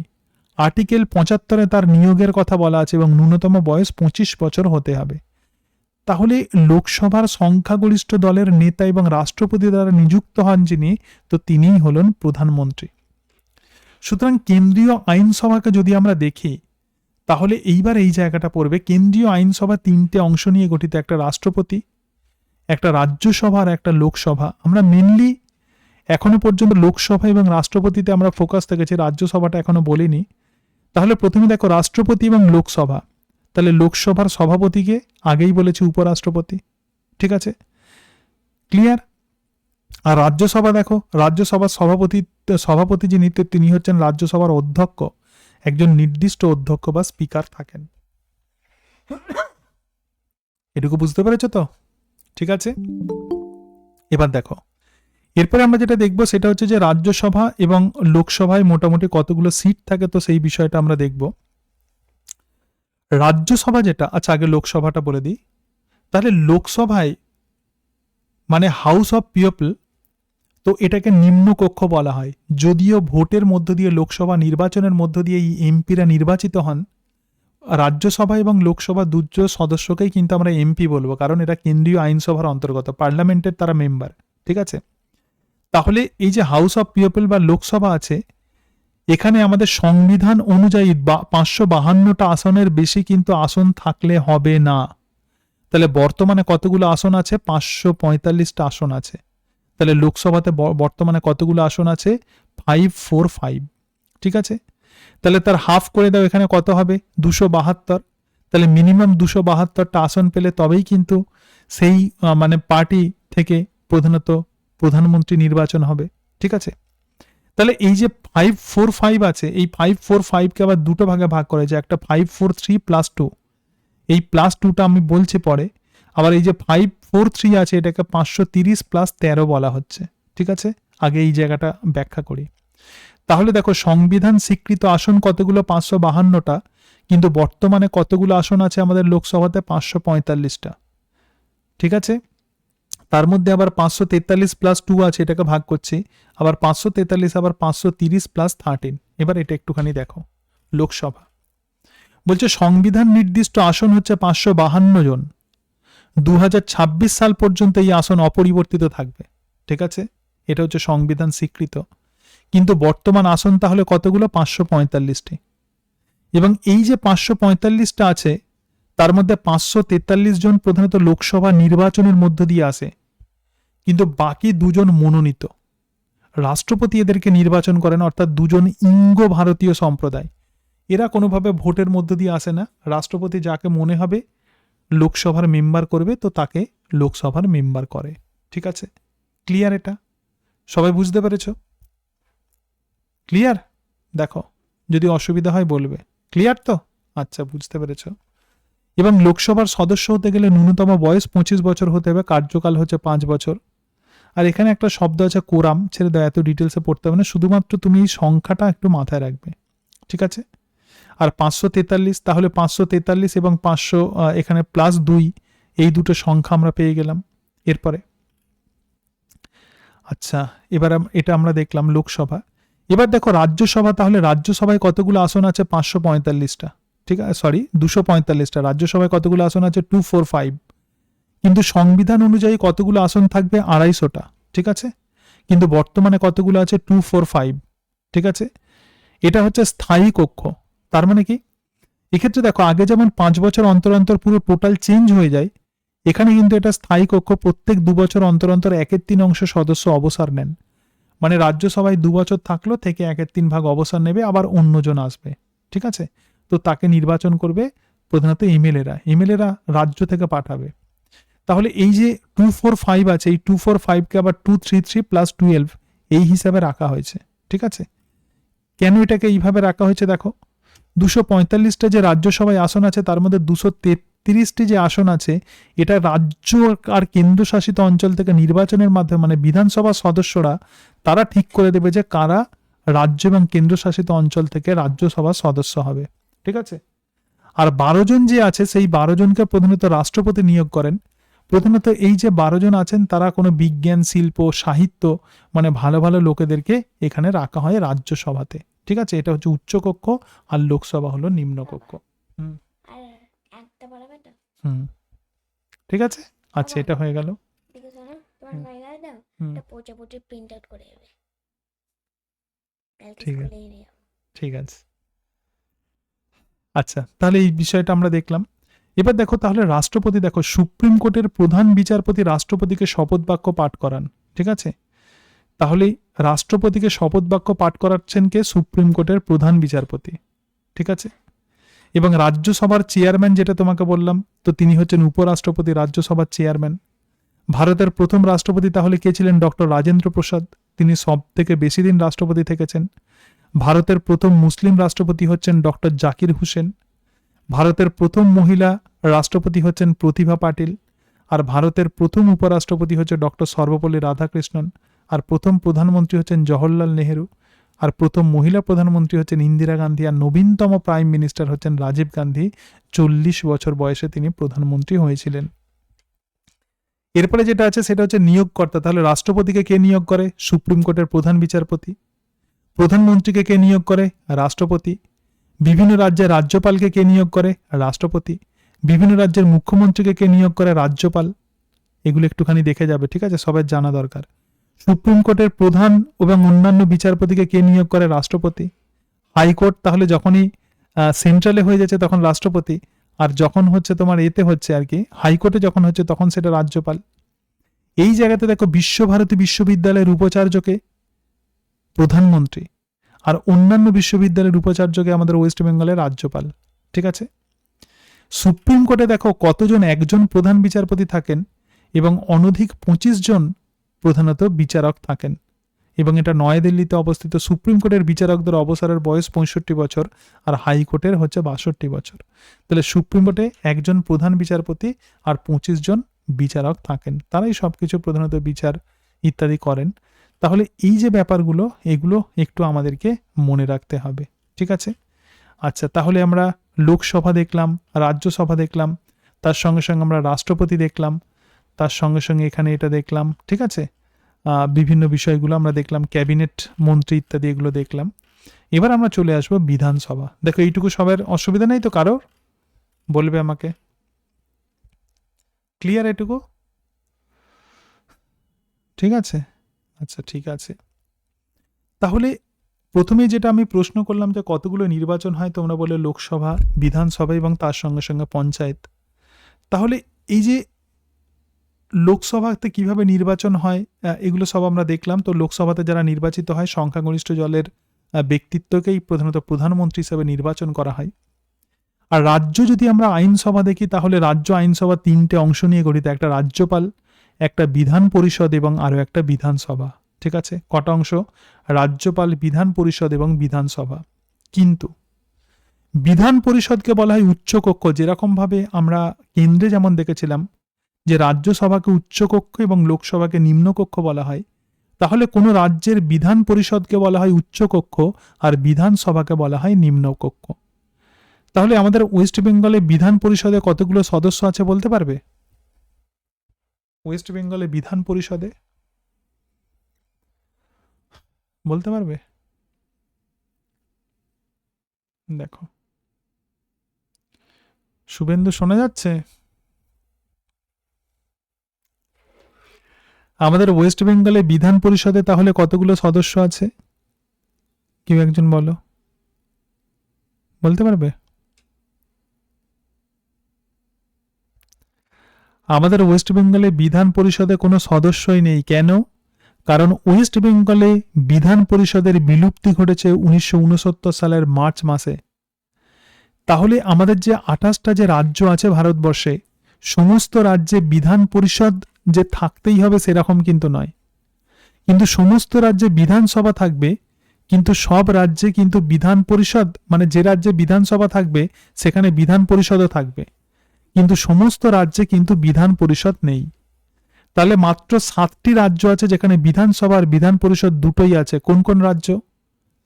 তুম, বাক, ঠিক আছে, তেলেঙ্গানা, উত্তরপ্রদেশ, মহারাষ্ট্র, বিহার, অন্ধ্রপ্রদেশ, কর্ণাটক এবং জম্মু আর কাশ্মীর, ঠিক আছে। বাকি রাজ্যগুলোতে কেবলমাত্র বিধানসভা আছে। আবার এই যে ঠিক আছে, তাহলে এই বিষয়টা আমরা দেখে নিলাম। রাজ্য আইনসভা তাহলে বিধান পরিষদ এবং বিধানসভা নিয়ে গঠিত, যদি আমাদের ওয়েস্ট বেঙ্গলে বিধান পরিষদ নেই, কিন্তু ভারতবর্ষের 7টি রাজ্যে বিধান পরিষদ আছে। তাহলে এই যে রাজ্যের সর্বোচ্চ ক্ষমতার যিনি অধিকারী, যে রাজ্যপাল, রাজ্যপাল বলতে তিনি নির্বাচিত হন না, জনগণ দ্বারা আমরা তো রাজ্যপালকে নির্বাচন করিনি, তো সেটা করেন কে? রাষ্ট্রপতি সেটাকে নিয়োগ করেন। মানে কে রাজ্যপাল হবে সেটা রাষ্ট্রপতি নিয়োগ করেন, এবং এই রাজ্যপালকে শপথ বাক্য পাঠ করান সংশ্লিষ্ট রাজ্যের হাইকোর্টের প্রধান বিচারপতি, ঠিক আছে। এবং তিনি কিন্তু লোকসভা বা বিধানসভা সদস্য হবেন না, মানে এমপি বা এমএলএ কিন্তু রাজ্যপাল হবে না, ঠিক আছে। এটা হচ্ছে একটা প্রশাসনিক একটা পদ, কিন্তু এটা হচ্ছে সম্মানজনক একটা পদ। এরপরে যেটা আছে সেটা হচ্ছে বিধানসভা, মানে পশ্চিমবঙ্গে রাজ্য আইনসভা এক কক্ষ বিশিষ্ট, সদস্যরা প্রত্যক্ষ নির্বাচনের মাধ্যমে জনগণ দ্বারা নির্বাচিত হয়। তাহলে এর যে সদস্য তারা এমএলএ, এবং আসন সংখ্যা সর্বাধিক আমাদের ওয়েস্ট বেঙ্গলে। বিভিন্ন রাজ্যে বিধানসভার আসন কিন্তু বিভিন্ন, ঠিক আছে। তবে সংবিধান স্বীকৃত আসন প্রধানত বিধানসভার এমএলএতে যে কোনো রাজ্যে সেটা 500 জন সব থেকে বেশি হতে পারে, এবং সর্বনিম্ন কত হতে পারে? 60 জন, ঠিক আছে। বিধানসভার আসন ম্যাক্সিমাম কত হতে পারে? 500, আর সব থেকে কম কতগুলো হবে?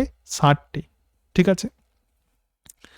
কিন্তু কোনো কোনো রাজ্য আছে যেখানে ব্যতিক্রম আছে, যেমন মিজোরাম, অন্ধ্রপ্রদেশ এবং গোয়াতে 40টা বিধানসভাতে আসন আছে, যদিও সর্বনিম্ন 60টা হওয়ার কথা, কিন্তু এখানে 40টা।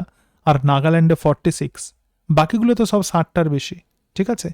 কিন্তু এই যে কতগুলো স্টেট আছে এখানে অনেক বেশি, মানে কম আছে। আর ওয়েস্ট বেঙ্গলে বিধানসভাতে আসন কতগুলো? 294টা, কতগুলো? 294, ঠিক আছে। তার মধ্যে 293 জন প্রধানত নির্বাচনে জয়লাভ করে আসেন, এবং একজনকে অ্যাংলো ইন্ডিয়ানকে রাজ্যপাল মনোনীত করেন, ঠিক আছে। এটা হয়ে গেল। আর আমাদের ওয়েস্ট বেঙ্গল থেকে রাজ্যসভার আসন কতগুলো আছে? 16টা, আর লোকসভাতে মোটামুটি 42টা আসন আছে, ঠিক আছে। এই বিষয়টা আমরা দেখলাম, এখানটা একটুখানি পড়বে। তারপরে দেখো বিধান পরিষদের, আচ্ছা, বিধানসভার কার্যকাল সাধারণত 5 বছর, ঠিক আছে। এবং এবং ন্যূনতম বয়স, এবং স্পিকার হচ্ছে সভা পরিচালনা করেন বিধানসভার স্পিকার, এবং বিধানসভার নেতা হচ্ছেন মুখ্যমন্ত্রী, ঠিক আছে। আচ্ছা, এটা হয়ে গেল। এরপরে দেখো মুখ্যমন্ত্রী হচ্ছে বিধানসভার সংখ্যাগরিষ্ঠ দলের নেতা এবং রাজ্যপাল দ্বারা প্রধানত নিযুক্ত হন, এবং রাজ্য আইনসভার কিন্তু তিনি সদস্য হবেন, ঠিক আছে। এবং অন্যান্য মন্ত্রীদের তিনি নিয়োগ করেন, বরখাস্ত করতে পারেন, তার জন্য রাজ্যপাল তাকে পরামর্শ দেন। এই বিষয়গুলো হলো।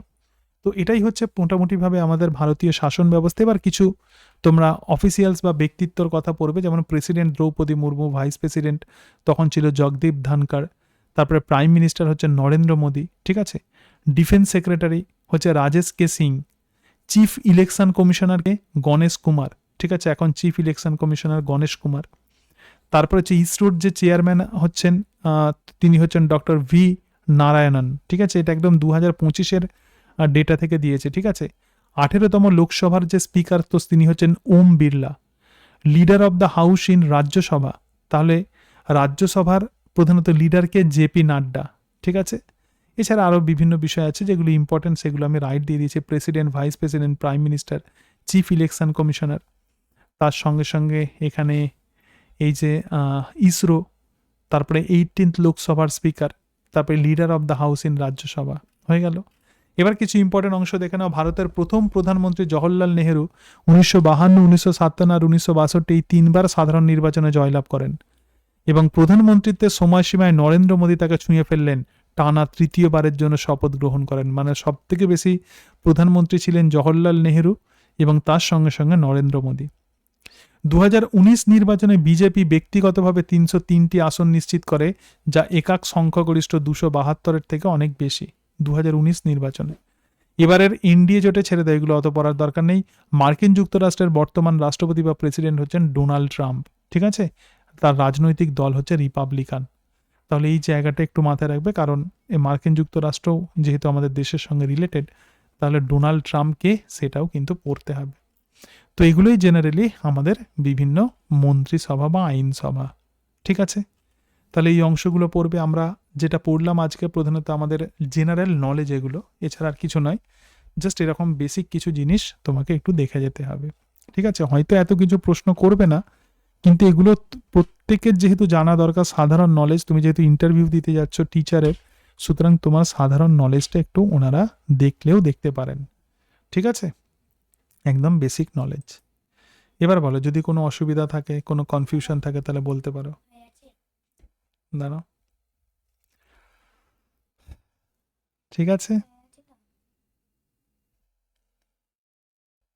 এখনো হয়নি বাপ। হুম, ঠিক আছে। আচ্ছা, আর একটা বিষয় তোমাদেরকে বলি, যে তোমরা ডেমোটা মানে যাদের যাদের এমনি বাকি আছে, একটু ডেমোটাকে তোমরা এই করে রাখবে। পরে আমি যদি সময় পাই আমি তোমাদের ডেমোটা নিয়ে নেব। যারা দিয়ে দিয়েছো আর দেওয়ার দরকার নেই, ঠিক আছে? এখন আপাতত আর একটা ক্লাস তোমাদেরকে আমি নিয়ে নেব। মোস্ট প্রবাবলি ওটা আমার ফ্রাইডেতে আমার নেওয়ার ইচ্ছা আছে। যদি ফ্রাইডেতে পসিবল না হয় তাহলে স্যাটারডে নিয়ে নেব, ঠিক আছে? কি বললাম বুঝতে পেরেছো? তাহলে আর পরের ক্লাসে আমরা যেটা আলোচনা করব, কারেন্ট অ্যাফেয়ার্স নিয়ে আলোচনা করব, পলিউশন নিয়ে আলোচনা করব, ঠিক আছে? পলিউশনটাও কিন্তু একটু তোমাদের পড়ে যেতে হবে। যে অংশগুলো সাবজেক্ট ছাড়া তোমাদেরকে প্রিপারেশান নিতে হবে, তো সেগুলোই আমি এই ক্লাসে আলোচনা করছি, ঠিক আছে? এবার তোমরা একটুখানি পড়বে, এবং তার সঙ্গে সঙ্গে যেটা বারবার বলছি, যে তোমাদের ডেমো ক্লাস যেটা আছে, তো সেই ডেমো ক্লাসের স্ক্রিপ্টগুলো তৈরি করে নেবে, আয়নার সামনে দাঁড়িয়ে সেগুলোকে প্র্যাকটিস করবে, ঠিক আছে? হ্যাঁ, কি বললাম বুঝতে পেরেছো? ঠিক আছে, ঠিক আছে। তাহলে এবার বলো, কারোর যদি কোনো কোনো প্রশ্ন থাকে, কোনো কোয়ারিজ থাকে, কিছু জানতে চাও, তাহলে বলতে পারো।